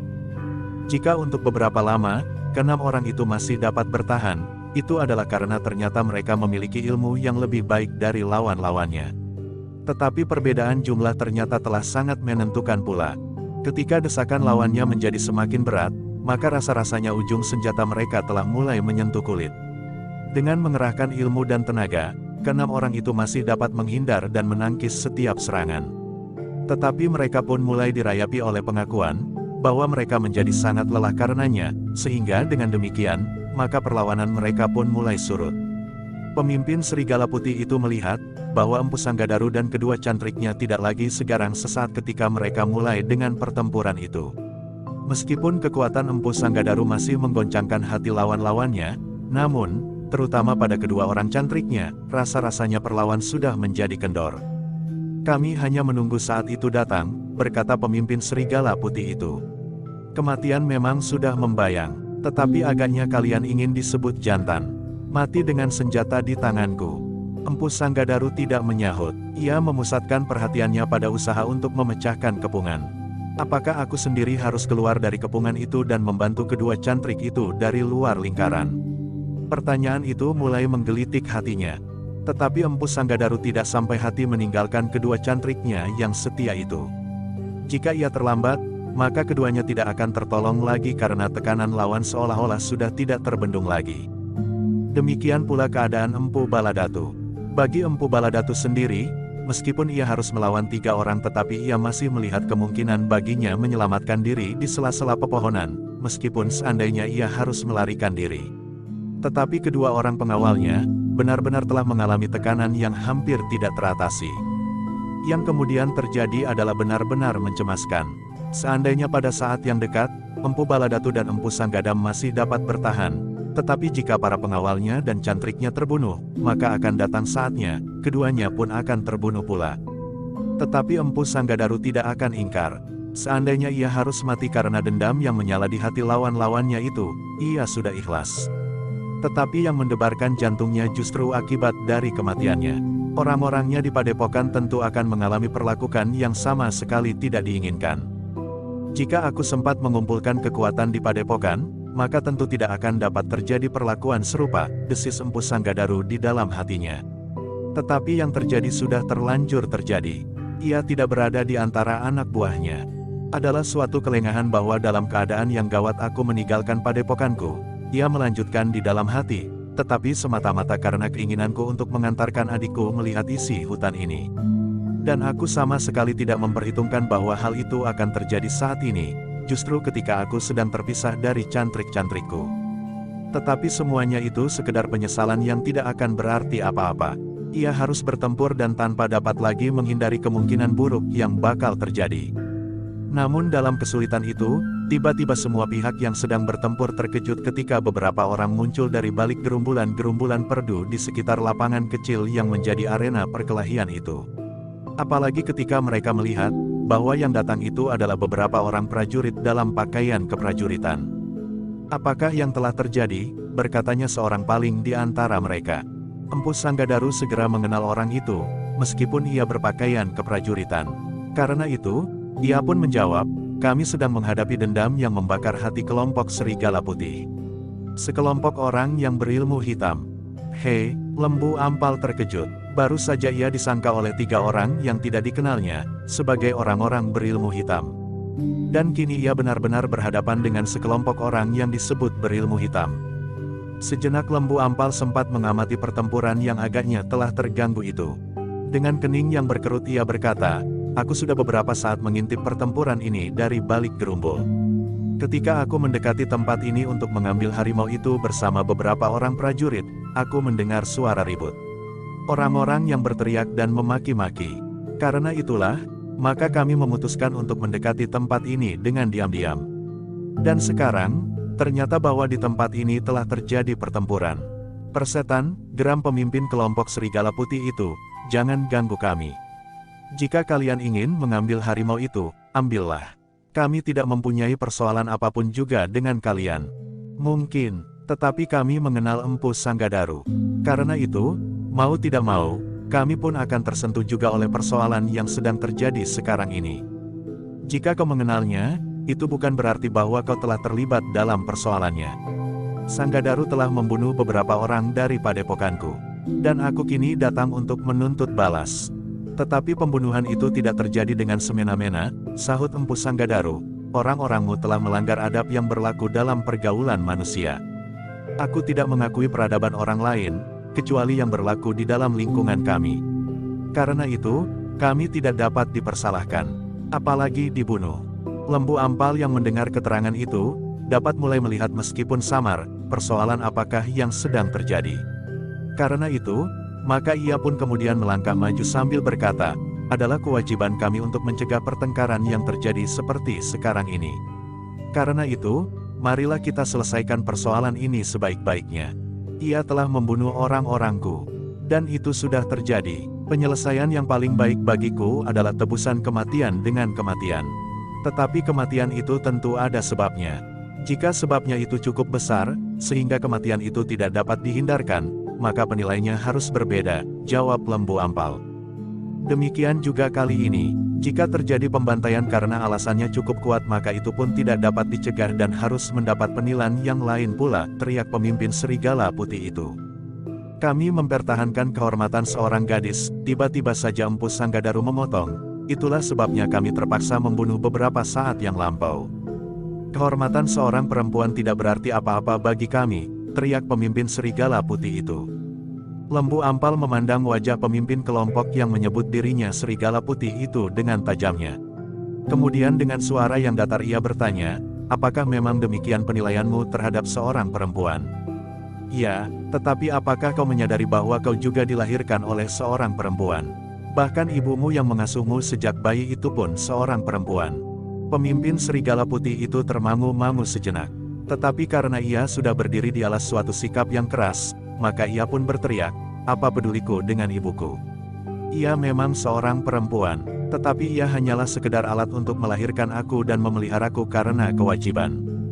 Lembu Ampal mengangguk-angguk, katanya kemudian, "Jika itu pendirianmu, maka sebaiknya aku memperingatkanmu, jangan mempertahankan sikap dan pendirian yang salah itu dengan menambah kematian. Apakah itu anak buahmu sendiri, atau anak buah orang lain? Persetan, apa pedulimu? Lihat Kisanak," berkata Lembu Ampal, "aku tidak sendiri. Berapa banyak prajuritmu? Kami dengan 15 orang akan membinasakan seisi hutan ini. termasuk prajurit-prajurit yang tersesat ke dalamnya. Lembu Ampal menarik nafas dalam-dalam. Agaknya orang itu memang sudah mengeraskan hatinya, sehingga tidak dapat diajak berbincang lagi. "Kisanak," berkata Lembu Ampal, "kami datang dengan 5 orang prajurit. Bahkan jika kami memberikan isyarat, maka kawan-kawan kami yang aku perintahkan menunggu di ujung hutan ini akan segera berdatangan." Pemimpin kelompok yang menyebut dirinya Serigala Putih itu justru tertawa. Katanya, "Kau mencoba menakut-nakuti aku. Aku bukan anak-anak lagi. Apapun yang akan kau lakukan, bahkan memanggil semua prajurit di seluruh Singasari, kami sama sekali tidak akan gentar." Lembu Ampal masih akan berbicara lagi. Tetapi perwira yang masih sangat muda, yang memimpin prajurit-prajurit Singasari itu sudah mendahului. "Kami adalah prajurit Singasari yang terucapkan adalah perintah. Kami anggap telah melanggar ketentraman hidup rakyat Singasari. Karena itu, perbuatan kalian harus dicegah. Jika perlu dengan kekerasan." "Persetan," perwira itu maju selangkah. Dengan wajah yang tegang ia berkata kepada Lembu Ampal, "Bagi kami sudah pasti. Orang inilah sebab dari pertengkaran yang telah terjadi, lah sama sekali tidak bersedia mendengarkan pertimbangan kami." Lembu Ampal mengangguk-angguk kecil. Katanya, "Masih ada kesempatan Kisanak. Aku sudah melihat, bahwa kau tidak segera dapat mengalahkan lawanmu yang jumlahnya jauh lebih kecil dari jumlah anak buahmu. Kami akan membuat pertimbangan lebih jauh jika kau mau mengurungkan niatmu untuk membunuh, karena nampaknya tidak ada niatmu yang lain kecuali melepaskan dendam dan menaburkan kematian di sini. Tepat, dan tidak ada orang yang dapat melarang. Jika kau ikut campur maka kematian akan bertambah. Dan kalian pun terpaksa menyesali nasib kalian yang malang. Tidak ada gunanya lagi kita berbicara." Perwira muda yang datang bersama Lembu Ampal itu tidak sabar lagi. "Jika kalian memang keras kepala, maka kami pun akan mencegah perbuatan kalian yang biadab itu dengan kekerasan. Mungkin benar sebutan bagi kalian, bahwa kalian adalah orang-orang yang berilmu hitam seperti yang dikatakan oleh pemburu itu. Apapun yang kalian katakan, aku tidak peduli. Kami akan membunuh kalian dan melemparkan kalian ke mulut harimau yang terikat tetapi masih hidup itu. Bahkan mungkin akan datang pula serigala lapar jika mencium bangkai kalian yang membusuk di sini." Perwira muda itu menjadi marah. Selangkah ia maju dan berkata kepada Empu Sanggadaru, "Aku dan para prajurit yang ada bersamaku ada di pihakmu." Empu Sanggadaru menarik nafas dalam-dalam. Bersama dengan Lembu Ampal, prajurit itu berjumlah 6 orang. Dengan demikian maka jumlah mereka akan menjadi seimbang, meskipun masih berselisih beberapa orang. "Bersiaplah," teriak pemimpin Serigala Putih ini, "aku akan membunuh kalian. Jika kalian masih mempunyai kawan yang bersembunyi, berikan isyarat agar mereka segera membantu kalian. Karena dengan demikian tugasku akan segera selesai. Membunuh kalian semuanya, kemudian menguasai padepokan pemburu gila itu bersama semua isinya termasuk perempuan-perempuan." Wajah Empu Sanggadaru rasa-rasanya menjadi panas seperti tersentuh bara. Dengan nada yang dalam tertahan-tahan ia menggeram, "Kalian memang biadab." Pemimpin Serigala Putih itu tidak menjawab. Dengan isyarat ia memerintahkan anak buahnya memencar dan siap menghadapi lawan yang lebih banyak. Prajurit-prajurit Singasari pun segera mempersiapkan diri, tetapi mereka tidak segera melepaskan isyarat untuk memanggil kawan-kawan yang ditinggalkan saat mereka mendahului melihat apa yang terjadi, karena mereka mendengar teriakan yang liar dan kasar. Lembu Ampal masih termangu-mangu sejenak. Namun ia tidak mendapat kesempatan karena pemimpin Serigala Putih itu sudah meloncat menyerang Empu Sanggadaru, sementara anak buahnya pun segera berloncatan pula menyerang setiap orang yang ada di dekat mereka termasuk Empu Baladatu dan Lembu Ampal. Tetapi Lembu Ampal dan para prajurit, serta orang-orang lain yang mendapat serangan yang tiba-tiba itu masih sempat mengelak. Bahkan Lembu Ampal masih sempat berkata, "Kisanak, apakah kalian tidak dapat membuat pertimbangan? Sebelum kami turun di gelanggang, kalian sudah mendapat kesulitan untuk mengalahkan lawan-lawan kalian yang jumlahnya jauh lebih kecil dari jumlah kalian. Apalagi sekarang." "Persetan," geram pemimpin kelompok Serigala Putih itu, "waktunya sebenarnya sudah tiba untuk membinasakan pemburu gila yang menyebut dirinya bernama Empu Sanggadaru itu. Tetapi kalian telah mengganggu sehingga saat itu tertunda beberapa saat. Namun kalian tidak akan mampu mencegahnya. Bahkan kalian pun akan ikut serta binasa bersama mereka. Seandainya kami tidak cukup kuat, maka kami dapat memanggil kawan-kawan kami yang berada tidak jauh dari tempat ini. Sudah aku katakan, aku tidak takut. Jangan mencoba menakut-nakuti kami dengan cerita bohongmu itu. Lembu Ampal menarik nafas dalam-dalam. Ia meloncat surut ketika seorang lawannya menyerang dengan ujung pedangnya yang runcing. Namun dalam pada itu, perwira prajurit yang masih muda itu sama sekali tidak dapat menahan hati lagi. Kesabarannya tidak selapang Lembu Ampal yang umurnya sudah hampir 2 kali lipat dari umur perwira muda itu. Karena itulah, maka sambil berteriak ia menyerang, "Baiklah. Aku akan memperlihatkan kepada kalian, bahwa aku tidak sedang membual." Serangannya pun tiba-tiba menjadi semakin garang. Senjatanya berputaran menyambar-nyambar, agaknya ia benar-benar akan membuktikan ucapannya, bahwa ia tidak sedang bergurau. Lembu Ampal sendiri tidak banyak mengalami kesulitan melayani 2 orang lawannya sekaligus. Tetapi keduanya bukannya orang terkuat di dalam lingkungan Serigala Puli, sementara pemimpinnya yang mendendam sepanas api kepada Empu Sanggadaru dibantu oleh seorang pengawalnya, masih saja berusaha membunuh Empu Sanggadaru itu. Kelebihan yang seorang lagi dari gerombolan Serigala Putih itu telah menggabungkan diri dengan seorang kawannya yang bertempur melawan Empu Baladatu. Agaknya mereka menyadari bahwa Empu Baladatu pun merupakan seorang yang pilih tanding. Dengan demikian, maka orang-orang berilmu hitam dari gerombolan yang menyebut dirinya Serigala Putih itu ternyata telah menjerumuskan diri mereka sendiri ke dalam kesulitan. Ternyata bahwa dendam yang menyala membakar jantung mereka, telah memburamkan mata mereka yang tidak lagi dapat melihat kenyataan. Dengan demikian, maka keadaan pun segera berbalik. Orang-orang dari gerombolan Serigala Putih pun segera mengalami tekanan yang berat. Dalam pertempuran seorang lawan seorang, maka mereka sama sekali tidak akan mampu mengalahkan para prajurit Singasari. Apalagi perwira muda yang marah itu. Sedangkan pengawal Empu Baladatu pun adalah pengawal yang terpilih. Demikian juga agaknya para cantrik yang mengikuti Empu Sanggadaru.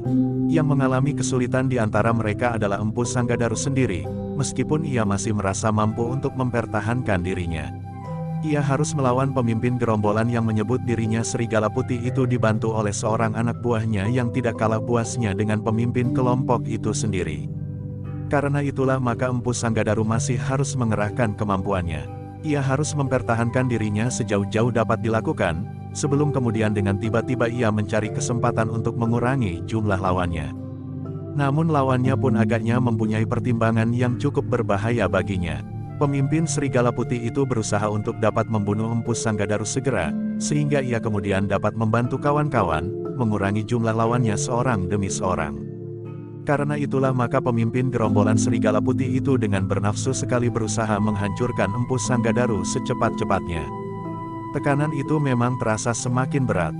Pemimpin gerombolan itu agaknya benar-benar telah mengerahkan puncak kemampuannya.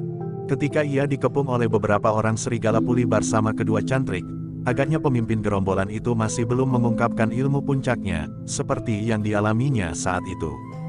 Namun ketika sekilas ia memandang pertempuran di sekitarnya, ia merasa berlega hati, karena nampaknya tidak seorang pun dari mereka yang berada di pihaknya mengalami kesulitan. Adiknya, Empu Baladatu yang juga harus melawan 2 orang, juga tidak mengalami kesulitan karena keduanya bukanlah orang-orang puncak dari kelompok Serigala Putih itu. Demikian pula Lembu Ampal. Bahkan Empu Sanggadaru dapat melihat dengan jelas, bahwa Lembu Ampal akan segera dapat memenangkan perkelahian itu apabila dikehendaki. Tetapi Empu Sanggadaru tidak dapat berteriak agar Lembu Ampal melakukannya dan kemudian membantunya, meskipun sebenarnya bahwa ia merasa sangat berat melawan pemimpin gerombolan yang mempergunakan segala kemampuan yang ada padanya itu. Dengan baik kedua lawan Empu Sanggadaru itu dapat bekerja bersama, meskipun tingkat kemampuan mereka tidak sama. Setiap kali mereka berhasil saling melindungi dan mengisi kekurangan yang lain sehingga Empu Sanggadaru menjadi berdebar-debar. Namun dalam pada itu, ketika pertempuran itu sedang berlangsung, tiba-tiba saja telah tumbuh sesuatu di hati Empu Baladatu. Jika benar orang-orang ini berilmu hitam, apapun jenisnya, maka mungkin pada suatu saat ia akan dapat menghubungi mereka. Mungkin mereka akan dapat diajak bekerja bersama. Bukan saja untuk mengembangkan niatnya, kekuasaan tertinggi di Singasari, tetapi juga ia akan dapat mengembangkan ilmunya dengan tata gerak yang memiliki nafas yang sejalan, meskipun ada beberapa perbedaan-perbedaan yang mungkin dapat tertembus oleh kepentingan bersama. Karena itu, maka Empu Baladatu tidak segera mengerahkan segenap kemampuannya untuk membinasakan kedua lawannya meskipun ia mampu. Yang dilakukannya kemudian adalah sekedar mempertahankan diri. Bahkan kadang-kadang dengan sengaja ia menunjukkan kepada lawannya, bahwa ia tidak ingin membunuh keduanya atau salah seorang dari mereka.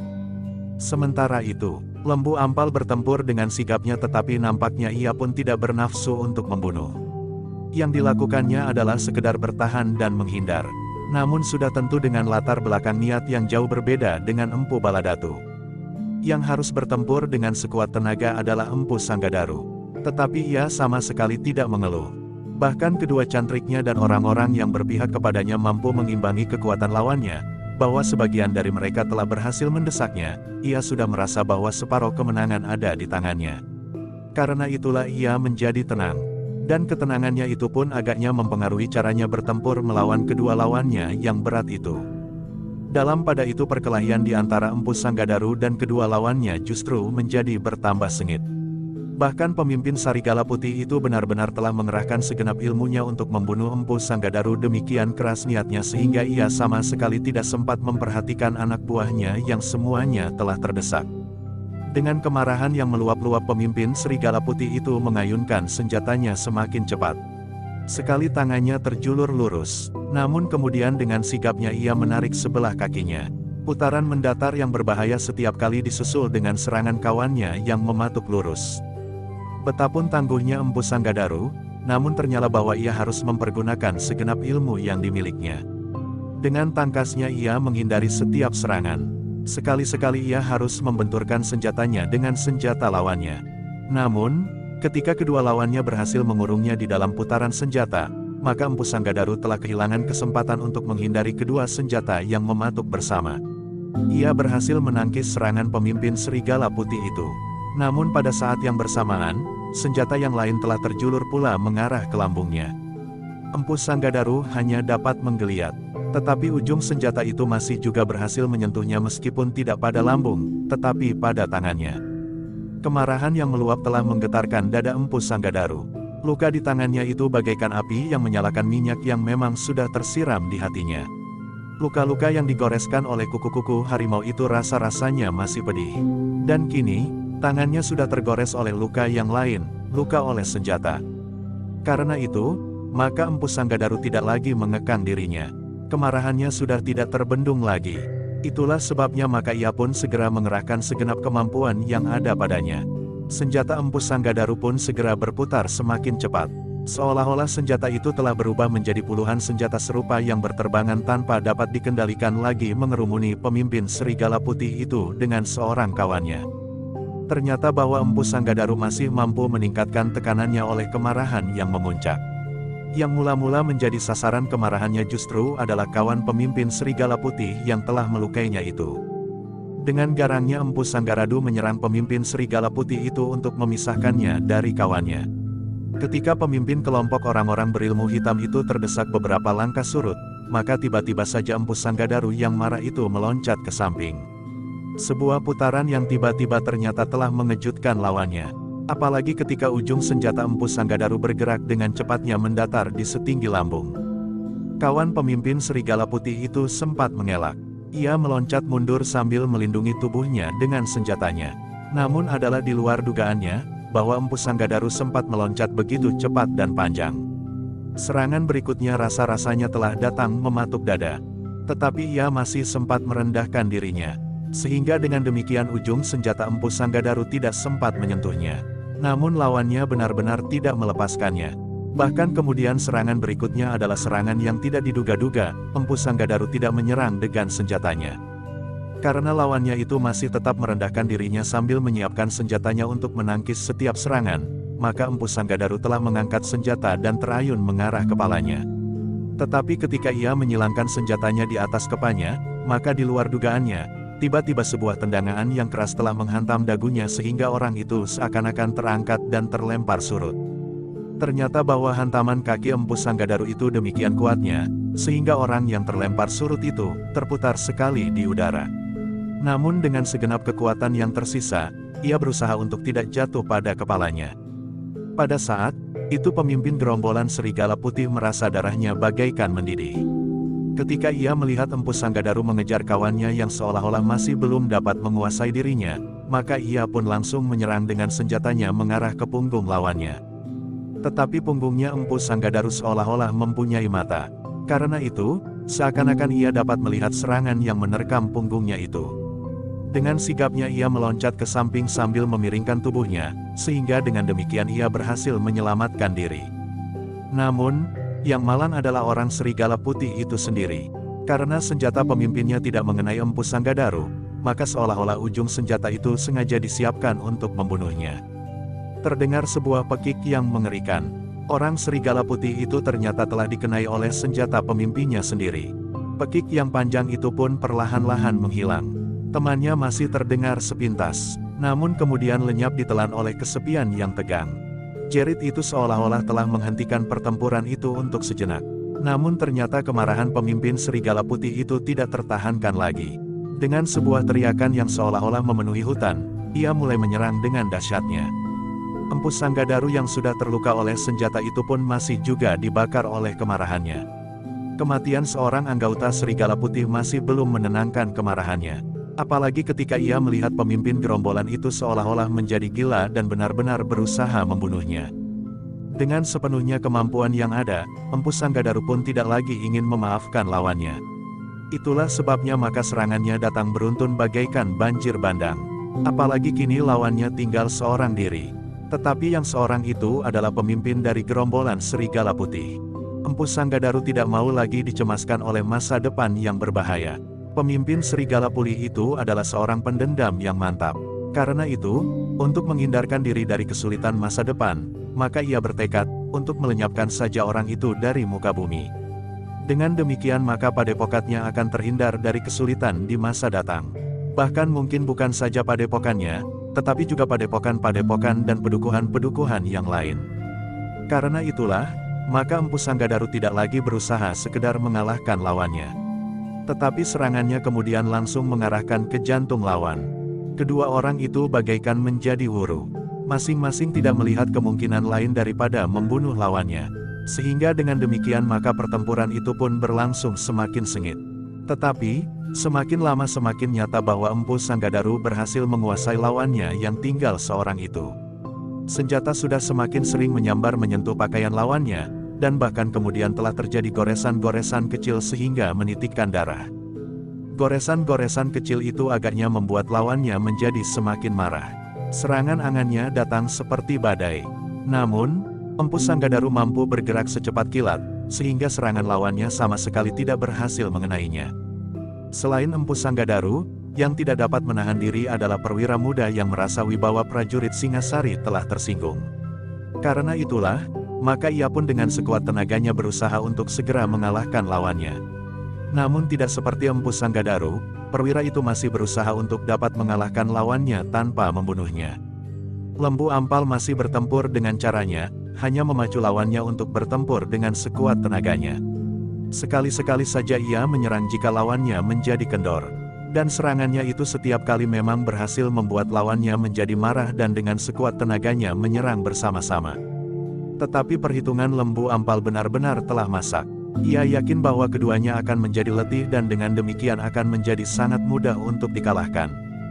Namun ternyata orang-orang berilmu hitam itu bukannya jantan yang memilih mati daripada mengorbankan namanya.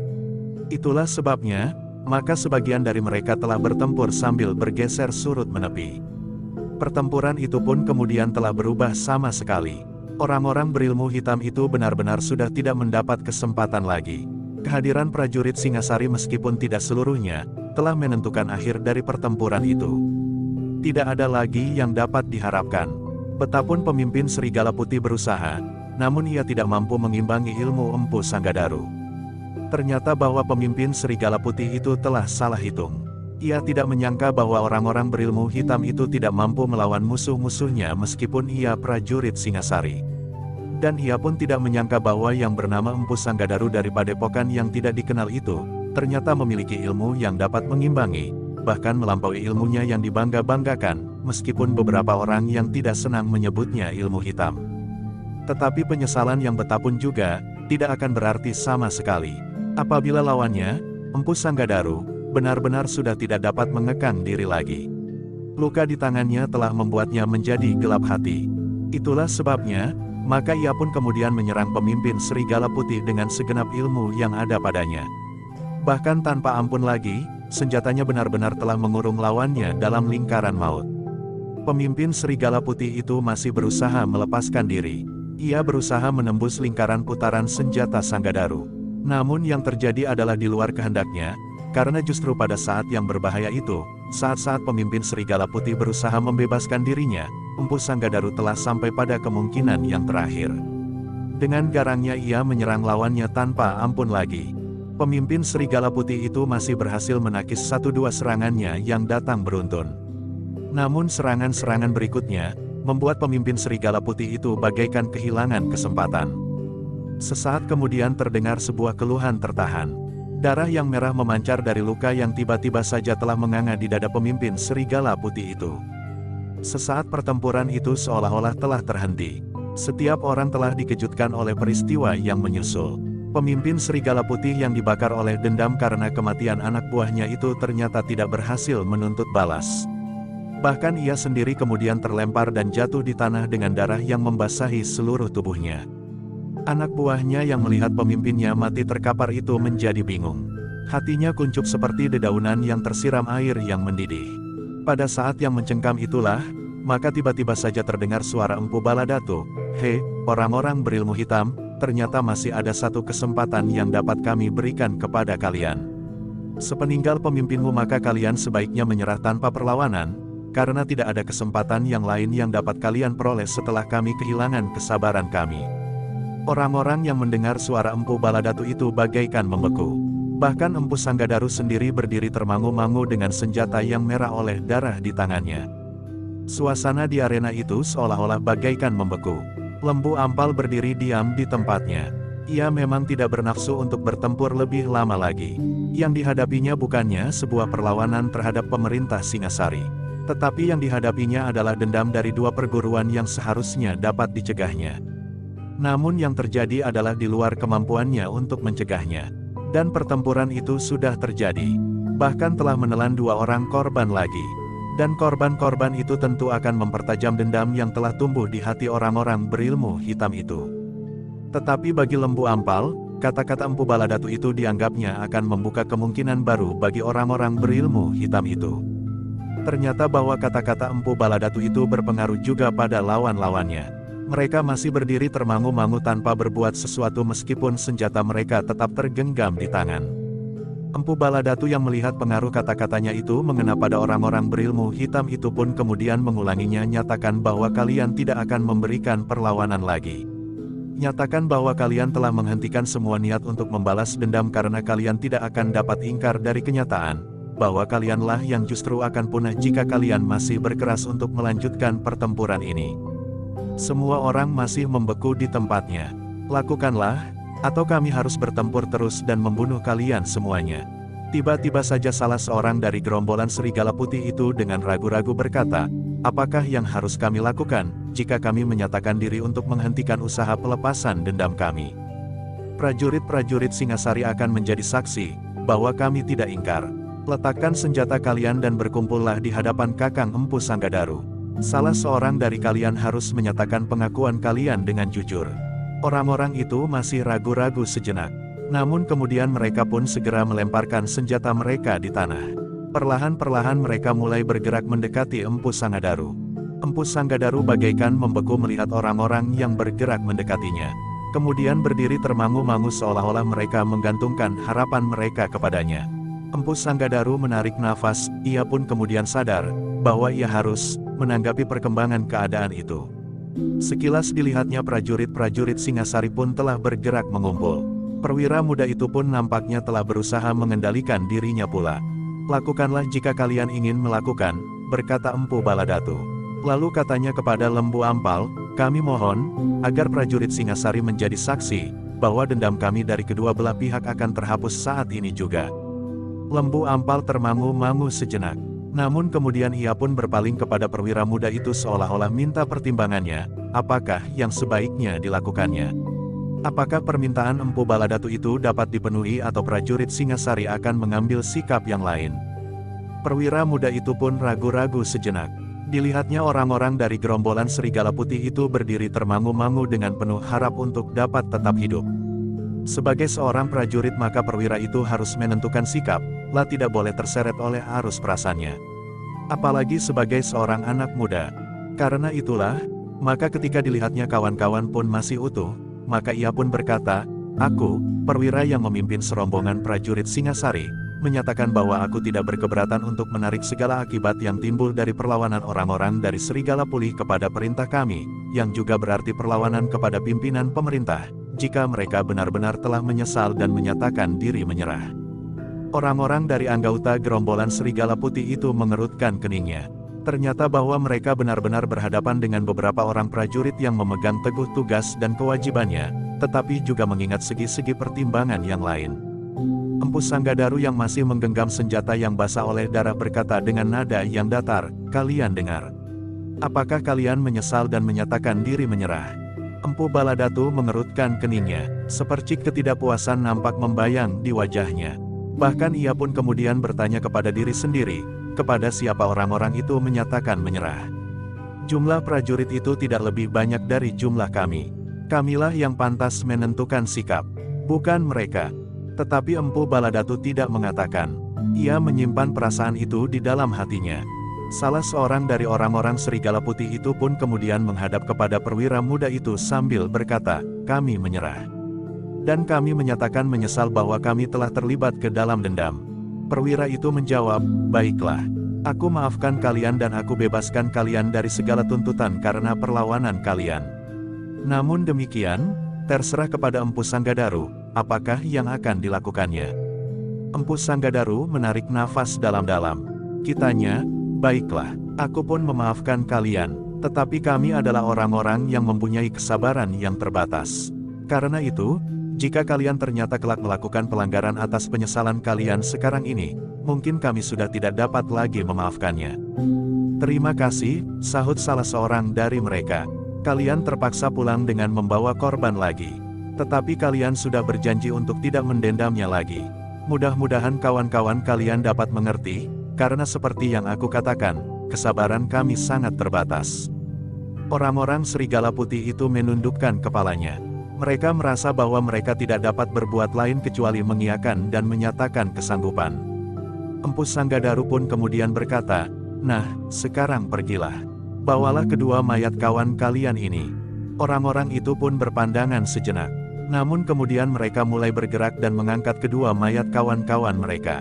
Namun demikian, ketika mereka mulai bergerak, nampaklah bahwa mereka masih saja ragu-ragu. Beberapa orang dengan tidak sadar memandangi senjata mereka yang tergolek di tanah. "Kalian sudah melemparkan senjata kalian," desis Empu Sanggadaru. Salah seorang dari mereka dengan ragu-ragu menjawab, "Kami sudah menyatakan bahwa kami menyerah dan menyesali perbuatan kami. Tetapi kami merasa cemas bahwa di perjalanan kembali ke padepokan kami, di perjalanan kami akan menemui kesulitan. Kenapa? Gerombolan kami telah saling mendendam pula dengan gerombolan orang-orang berilmu hitam yang menamakan dirinya gerombolan macan kumbang. Jika kami dengan tidak sengaja bertemu dengan mereka tanpa sehelai senjata pun di tangan, maka kami akan musnah. Itu adalah akibat dari perbuatan kalian sendiri. Kalian ternyata mempunyai dendam di mana-mana. Kalian bermusuhan dengan siapapun juga," jawab Empu Sanggadaru. Empu Baladatu tertarik dengan keterangan itu. Tetapi ia sama sekali tidak bertanya.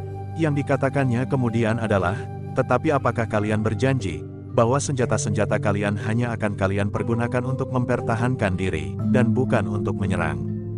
Orang-orang dari gerombolan Serigala Putih itu memandang Empu Baladatu dan Empu Sanggadaru berganti-ganti. Salah seorang dari mereka pun kemudian berkata, "Kami bersumpah. Kami tidak akan mempergunakan senjata kami, selain untuk mempertahankan hidup kami jika kami diserang." "Ambillah." Aku kira Kakang Empu Sanggadaru dan para prajurit Singasari tidak akan berkeberatan, karena sebenarnya senjata semacam itu bukannya satu-satunya senjata yang kalian miliki. Meskipun senjata itu kalian tinggalkan, tetapi jika jiwa kalian masih tetap kelam, maka besok kalian tentu sudah akan menggenggam senjata serupa. Orang-orang Serigala Putih masih termangu-mangu. Empu Sanggadaru pun kemudian tidak dapat berbuat lain karena adiknya seolah-olah sudah menghadapkannya kepada suatu sikap tertentu. Karena itu maka katanya, "Baiklah. Tetapi kalian harus benar-benar memegang janji dan sumpah kalian, bahwa kalian hanya akan mempergunakan untuk mempertahankan diri. Orang-orang gerombolan serigala putih itu saling berpandangan sejenak. Namun kemudian salah seorang dari mereka berkata dengan nada yang dalam, "Terima kasih. Kami mengucapkan terima kasih tiada taranya. Dengan demikian maka jiwa kami seolah-olah telah kalian selamatkan dua kali. Yang pertama bahwa kami tidak terbunuh di dalam pertempuran ini.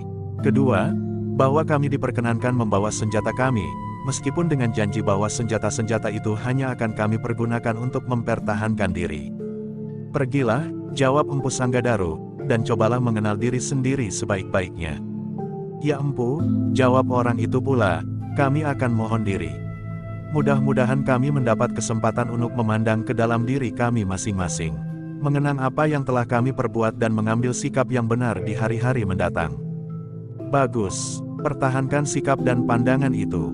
Orang-orang dari gerombolan serigala putih itu pun mengangguk-angguk seakan-akan mereka telah berjanji kepada diri sendiri, bahwa mereka akan berbuat sebaik-baiknya di kemudian hari. Demikianlah maka mereka pun kemudian minta diri sambil membawa mayat kawan-kawan mereka dan memungut senjata masing-masing. "Pergilah," berkata Empu Baladatu, "tetapi di manakah padepokan kalian? Aku ingin mengetahuinya, bahkan mungkin pada suatu saat aku singgah ke padepokanmu." Orang-orang itu saling berpandangan sejenak. Namun nampak ragu-raguan membayang di wajah mereka. "Jika kalian jujur sampai ke dalam hati, kalian tidak akan berkeberatan menunjukkan padepokanmu," desak Empu Baladatu. Salah seorang dari mereka pun kemudian menjawab, "Sebenarnya kami tidak tinggal dalam satu padepokan. Namun kami memang terdiri dari satu perguruan. Guru kami adalah pemimpin kami yang terbunuh. Tetapi ia bukan seorang yang langsung mengajari kami. Di bawah pemimpin kami yang terbunuh ada beberapa orang yang telah mendapat kepercayaannya untuk mengajar kami. Siapakah mereka? Tentu ada di antara kalian." Orang yang menjawab itu melanjutkan, "Baiklah, aku tidak bersembunyi lagi, karena aku merasa bahwa nyawaku telah diselamatkan. Di antara mereka adalah aku dan 4 orang lagi. Sedang seorang dari kami lelah terbunuh bersama pemimpin kami itu." Empu Baladatu mengangguk-angguk, tetapi ternyata bahwa perbedaan tingkat mereka tidak begitu jelas nampak pada ke-15 orang, yang sudah barang tentu orang-orang pilihan itu. "Kau belum menyebutkan, di mana padepokanmu?" Orang itu masih ragu-ragu, namun kemudian jawabnya, "Kami berasal dari padepokan Semuhun di sebelah hutan Dandarau." Lembu Ampal mengerutkan keningnya. Dengan ragu-ragu, ia mengulang, "Dandarau. Jadi kalian adalah orang dari daerah hutan Dandarau?" "Ya." Lembu Ampal memandang orang-orang itu seorang demi seorang. Lalu katanya, "Apakah benar katamu, bahwa pemimpinmu yang terbunuh itu orang pertama di padepokanmu?"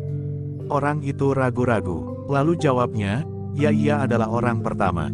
Lembu Ampal tidak membantah, tetapi ia bertanya pula, "Dan apakah kalian masih mempunyai jalur yang sama dari perguruan kalian dengan orang-orang yang kalian sebut dari gerombolan Macan Kumbang?" Orang itu ragu-ragu pula, namun ia pun menjawab, "Agaknya memang demikian. Tetapi kami terpisah oleh kepentingan yang sama, sehingga kami saling berebut dan bersaing. Itulah sebabnya kami menjadi saling mendendam." Lembu Ampal mengangguk-angguk, tetapi ia tidak bertanya lebih jauh. Demikianlah orang-orang berilmu hitam itu pun kemudian meninggalkan tempat itu sambil membawa mayat kawan-kawan mereka. Sekali-sekali mereka masih sempat berpaling sebelum mereka hilang di balik dedaunan.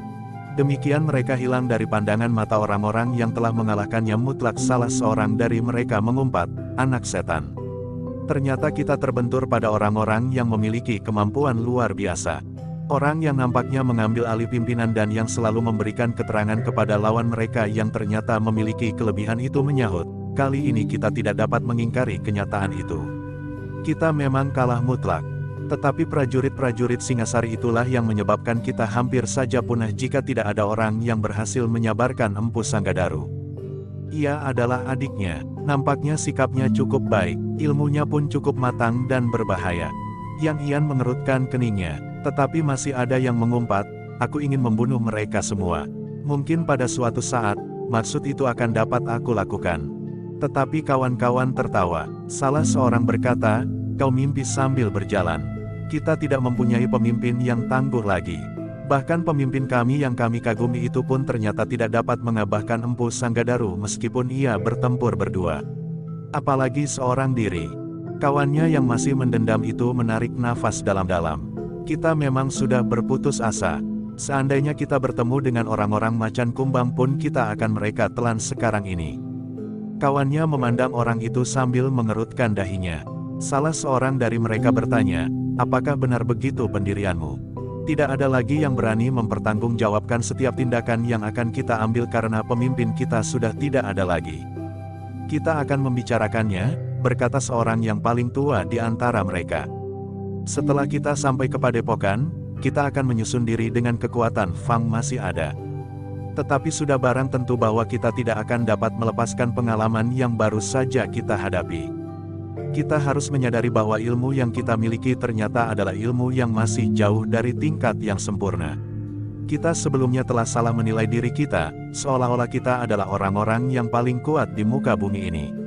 Setidak-tidaknya di Singasari, tetapi ternyata bahwa kita bukannya apa-apa. Apalagi bagi para prajurit, aku merasa bahwa prajurit yang sudah tua itu seolah-olah tidak bertempur bersungguh-sungguh. Ia sekedar membela dirinya dan sama sekali tidak berniat untuk membunuh. Juga orang yang disebut adik Empu Sanggadaru itu, sahut yang lain, jika ia ingin membunuh, maka ia banyak mempunyai kesempatan. Yang lain lagi berkata, Empu Sanggadaru pun agaknya bukan seorang pembunuh. Tetapi luka di tangannya itu membuatnya lupa diri. Apalagi di tubuhnya masih tergores luka-luka yang agaknya karena kuku harimau yang dibunuhnya itu. Orang yang mengutuki keadaan itu pun terdiam. Ternyata kawan-kawan telah berusaha melihat kenyataan. Meskipun demikian ia masih bertanya tanpa ditunjukkan kepada siapapun juga. Jadi jika kita bertemu dengan orang-orang macan kumbang, apa yang akan kita lakukan? Kita masih bersenjata, berkata orang tertua di antara mereka. Orang yang bertanya itu terdiam. Namun masih nampak bahwa di wajahnya membayang kekecewaan yang mendalam. Iring-iringan itu pun kemudian menyusup hutan itu semakin jauh. Tetapi mereka pun kemudian mencari jalan menepi, karena mereka akan berjalan di bagian yang tidak terlampau pepat. Meskipun mereka akan tetap berada di dalam hutan, namun mereka ingin perjalanan mereka semakin cepat. Apalagi mereka menyadari bahwa setiap saat, orang-orang dari gerombolan macan kumbang akan dapat melihat mereka. Jika orang-orang macan kumbang itu mengetahui bahwa pemimpinnya telah terbunuh, maka mereka pun akan segera mengambil kesempatan untuk melepaskan dendam yang sudah saling tertanam di kedua belah pihak. Karena itulah, maka serigala putih yang selama itu tidak pernah merasa gentar, sepeninggal pemimpinnya menjadi agak cemas juga. Meskipun demikian, karena mereka masih tetap menggenggam senjata di tangan, maka mereka pun masih mempunyai kesempatan untuk mempertahankan diri. Dalam pada itu, sepeninggal orang-orang dari gerombolan serigala putih, maka Empu Sanggadaru pun menjadi termangu. Sepercik penyesalan nampak membayang di wajahnya, bahwa telah terjadi pembunuhan oleh tangannya. Namun ia tidak dapat menghindari kemungkinan itu, karena keadaan yang telah memaksanya. Sudahlah, berkata Lembu Ampal, nampaknya mereka telah menyadari kesalahan mereka. Jika di dalam pertempuran timbul korban jiwa, itu bukannya suatu hal yang aneh dan berlebihan. Empu Sanggadaru mengangguk. Sekarang, aku akan melakukan tugasku yang lain, berkata Lembu Ampal. Tuanku Ranggawuni dan Tuanku Mahisa Cempaka memerintahkan mengambil harimaunya. Bertanya Empu Baladatu. Ya Empu, dan kami datang membawa sebuah pedati. Lembu Ampal pun kemudian memerintahkan 2 orang prajurit untuk menjemput kawan-kawan serta pedati yang mereka bawa dari Sangasari. Itulah sebabnya, kami menunggu terlampau lama di sini. Lembu Ampal tersenyum. Katanya, kami berjalan seperti siput yang merambat. Dan dengan demikian kalian terpaksa bermalam di sini, berkata Empu Sanggadaru. Lembu Ampal menggelengkan kepalanya. Jawabnya, tidak, kami akan berjalan lagi seperti siput. Kapanpun kami akan sampai di Singasari. Kami akan bergantian tidur di sepanjang jalan di dalam pedati itu bersama dengan harimau yang sudah terikat itu. Jika yang sedang tidur itu lengah dan tangannya terjulur ke mulut harimau yang marah itu, maka tangan itu akan segera putus. Lembu Ampal tertawa, lalu katanya kepada perwira muda yang memimpin para prajurit itu. Bukankah kita dapat tidur sambil duduk di punggung kuda yang berjalan perlahan-lahan? Perwira itu tersenyum. Setelah mereka menunggu sejenak, maka iring-iringan prajurit Singasari yang lebih banyak jumlahnya telah datang bersama sebuah pedati yang berjalan lamban sekali. Masukkanlah harimau yang masih hidup itu ke dalam pedati, perintah perwira muda yang memimpin para prajurit Singasari itu. Para prajurit itu pun kemudian dengan hati-hati mengangkat harimau yang terikat itu. Sebuah auman yang dahsyat terdengar. Harimau itu meronta dengan sekuat tenaganya. Tetapi ikatan janget itu tidak dapat diputuskannya. Bahkan kaki-kakinya merasa menjadi sakit dan nyeri sehingga akhirnya harimau itu berdiam diri. Para prajurit itu tidak terlalu lama tinggal di hutan. Mereka pun setelah menaikkan harimau yang terikat kaki-kakinya itu dengan hati-hati, segera mempersiapkan diri untuk kembali ke Singasari. Mereka sudah bertekad untuk berjalan meskipun senja turun dan malam pun akan segera menyelubungi seluruh wilayah Singasari yang luas. Sepeninggal para prajurit Singasari setelah mereka sempat beristirahat sejenak, maka Empu Sanggadaru pun mulai berpikir apakah ia akan meneruskan perburuan atau tidak. "Aku akan mengeringkan harimau itu sebelum membusuk," berkata Empu Sanggadaru. "Jadi kita kembali ke Padepokan?" bertanya Empu Baladatu.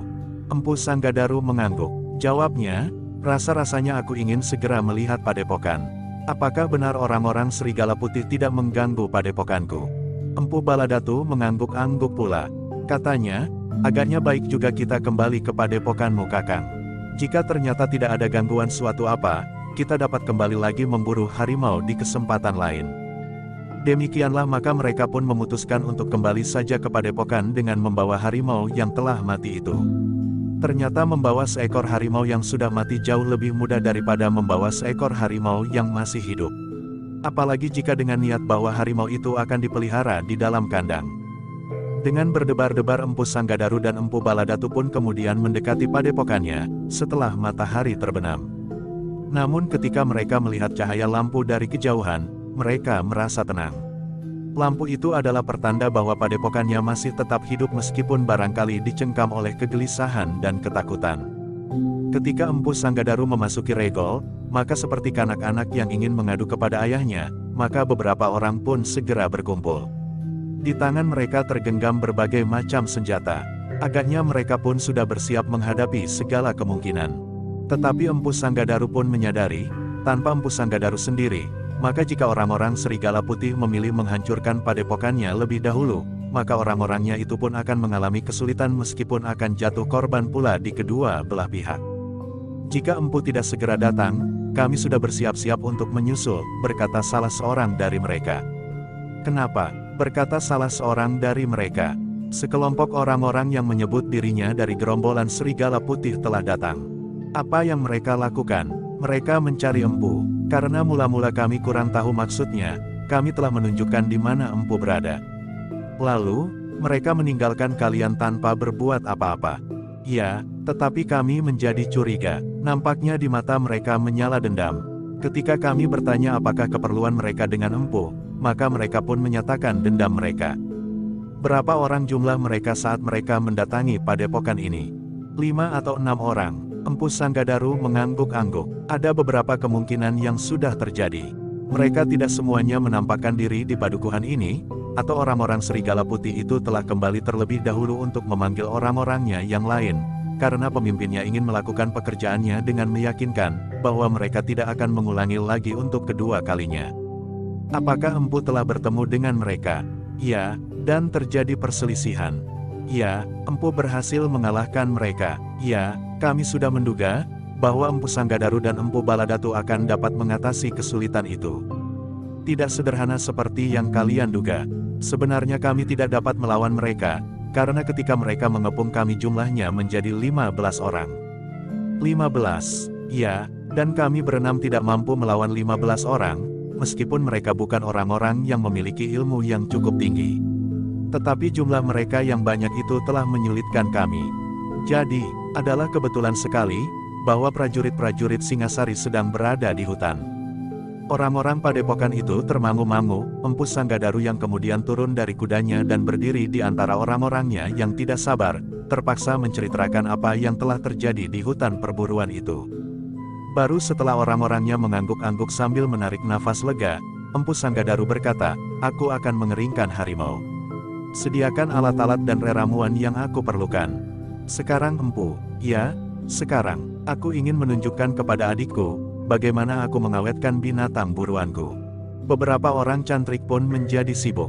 Mereka yang sudah terbiasa menyediakan reramuan pun segera melakukannya meskipun malam menjadi semakin gelap. Halaman belakang padepokan yang luar itu pun segera menjadi terang. Beberapa obor dipancangkan di sekitar reramuan yang telah disiapkan untuk mengawetkan harimau yang sangat besar itu. Para cantrik yang sudah biasa melihat Empu Sanggadaru membawa hasil buruan kembali dari hutan, masih juga heran melihat seekor harimau loreng yang sangat besar itu. Apalagi mereka kemudian mengetahui bahwa kulit harimau itu sama sekali tidak luka oleh senjata. Empu Sanggadaru telah menangkap harimau itu dengan tangannya, desis salah seorang cantriknya. Yang lain mengangguk sambil menyahut, "Iya." Dan ternyata Empu Sanggadaru mampu meskipun pada tubuhnya terdapat beberapa gores luka.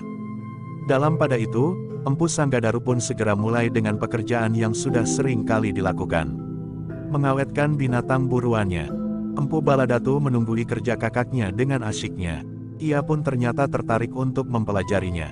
Apabila pada suatu saat ada kesempatan, maka Empu Baladatu berniat untuk belajar, reramuan apa saja yang diperlukan dan cara yang agak rumit untuk melakukan pengawetan itu. Tetapi yang lebih menarik bagi Empu Baladatu adalah orang-orang berilmu hitam itu sendiri.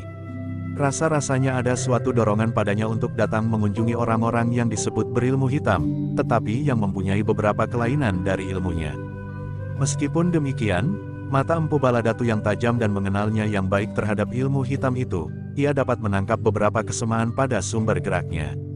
Karena itulah, maka nampaknya orang-orang berilmu hitam itu sangat menarik perhatiannya. Malam itu, Empu Baladatu telah menyaksikan bagaimana kakaknya mengawetkan binatang buruannya, sehingga jumlah binatang yang berjajar di rumahnya telah bertambah dengan seekor harimau loreng yang sangat besar. Namun demikian, Empu Baladatu merasa seolah-olah kedatangannya itu sia-sia. Ia tidak dapat mengemukakan maksudnya, setelah ia mengetahui bagaimana tanggapan kakaknya yang sebenarnya terhadap pimpinan pemerintahan Singasari yang sedang berjalan. Ternyata kakaknya sangat mengagumi kedua anak-anak muda yang memegang pemerintahan itu, Ranggawuni dan Mahisa Campaka, dan ia pun telah melihat sendiri bagaimana anak muda yang bernama Ranggawuni itu mampu menangkap seekor harimau, melampaui kemampuan kakaknya.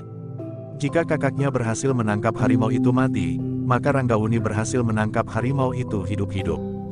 Tetapi Empu Baladatu bukan orang yang mudah berputus asa. Ia sudah berada dalam tenggelam di dalam angan-angannya, bahwa ia akan menemukan jalan untuk menjangkau ke tempat yang bagi orang lain hanya sekedar mimpi. "Aku tidak peduli apakah aku dijangkiti oleh penyakit gila, tetapi aku tidak akan mundur. Betapapun dahsyatnya ilmu Ranggawuni dan Mahisa Campaka, namun pada suatu saat aku tentu akan dapat mengimbanginya, asal dengan tekun meningkatkan ilmuku yang pada dasarnya tidak ada bandingnya di muka bumi," berkata Empu Baladatu di dalam hatinya. Ternyata Empu Baladatu telah mempunyai rencananya sendiri. Itulah sebabnya maka ia tidak dapat terlalu lama tinggal bersama kakaknya. Setelah ia melihat bagaimana caranya kakaknya mengawetkan binatang-binatang buruannya, dan yang penting karena ia tidak akan mendapatkan apa-apa di padepokan itu, maka ia tidak betah tinggal terlalu lama. Di hari berikutnya, maka Empu Baladatu pun minta diri untuk meninggalkan padepokan kakaknya itu. "Hei, kenapa kau pergi begitu cepat?" bertanya Empu Sanggadar. "Aku sudah lama meninggalkan padepokanku kakang. Kedatangan orang-orang Serigala Putih mengingatkan aku kepada padepokanku. Meskipun aku tidak mempunyai lawan yang mungkin mendendamku, tetapi rasa-rasanya aku menjadi gelisah jika aku mengenangkan ceritamu tentang orang-orang Serigala Putih yang singgah di padepokan ini dan yang ternyata kemudian menimbulkan persoalan yang berkepanjangan. Tetapi bukankah ada orang-orangmu yang menunggui padepokan?" "Tidak banyak. Padepokanku adalah padepokan yang terlalu kecil dibandingkan dengan padepokanmu. Tetapi bukankah kau masih akan pergi berburu lagi? Lain kali aku akan datang kemari lagi kakang. Aku masih mempunyai beberapa keinginan. Tetapi rasa-rasanya aku sekarang selalu digelisahkan oleh keadaan padepokanku yang sudah cukup lama aku tinggalkan itu." Empu Sanggadaru hanya dapat mengauguk-augukkan kepalanya, lah tidak akan dapat menahan adiknya terlalu lama. Jika benar-benar terjadi sesuatu, maka adiknya tentu akan menyalahkannya. "Baiklah Baladatu, jika kau akan kembali, aku hanya dapat mengucapkan selamat jalan. Mudah-mudahan kau tidak menemui kesulitan di perjalanan." "Terima kasih kakang, aku akan datang pada saatnya." Empu Sanggadaru tidak dapat menahan lagi. Di pagi hari berikutnya, Empu Baladatu pun kemudian meninggalkan padepokan kakaknya yang ternyata masih saja diliputi oleh kesiagaan. Apalagi ketika penghuni padepokan itu menyadari bahwa orang-orang Serigala Putih adalah orang-orang yang telah menggemparkan padepokan itu meskipun mereka harus meninggalkan beberapa orang korban. Dan mereka pun segera teringat kepada ciri-ciri yang pernah mereka lihat pada korban-korban itu. Bersambung ke jilid 25.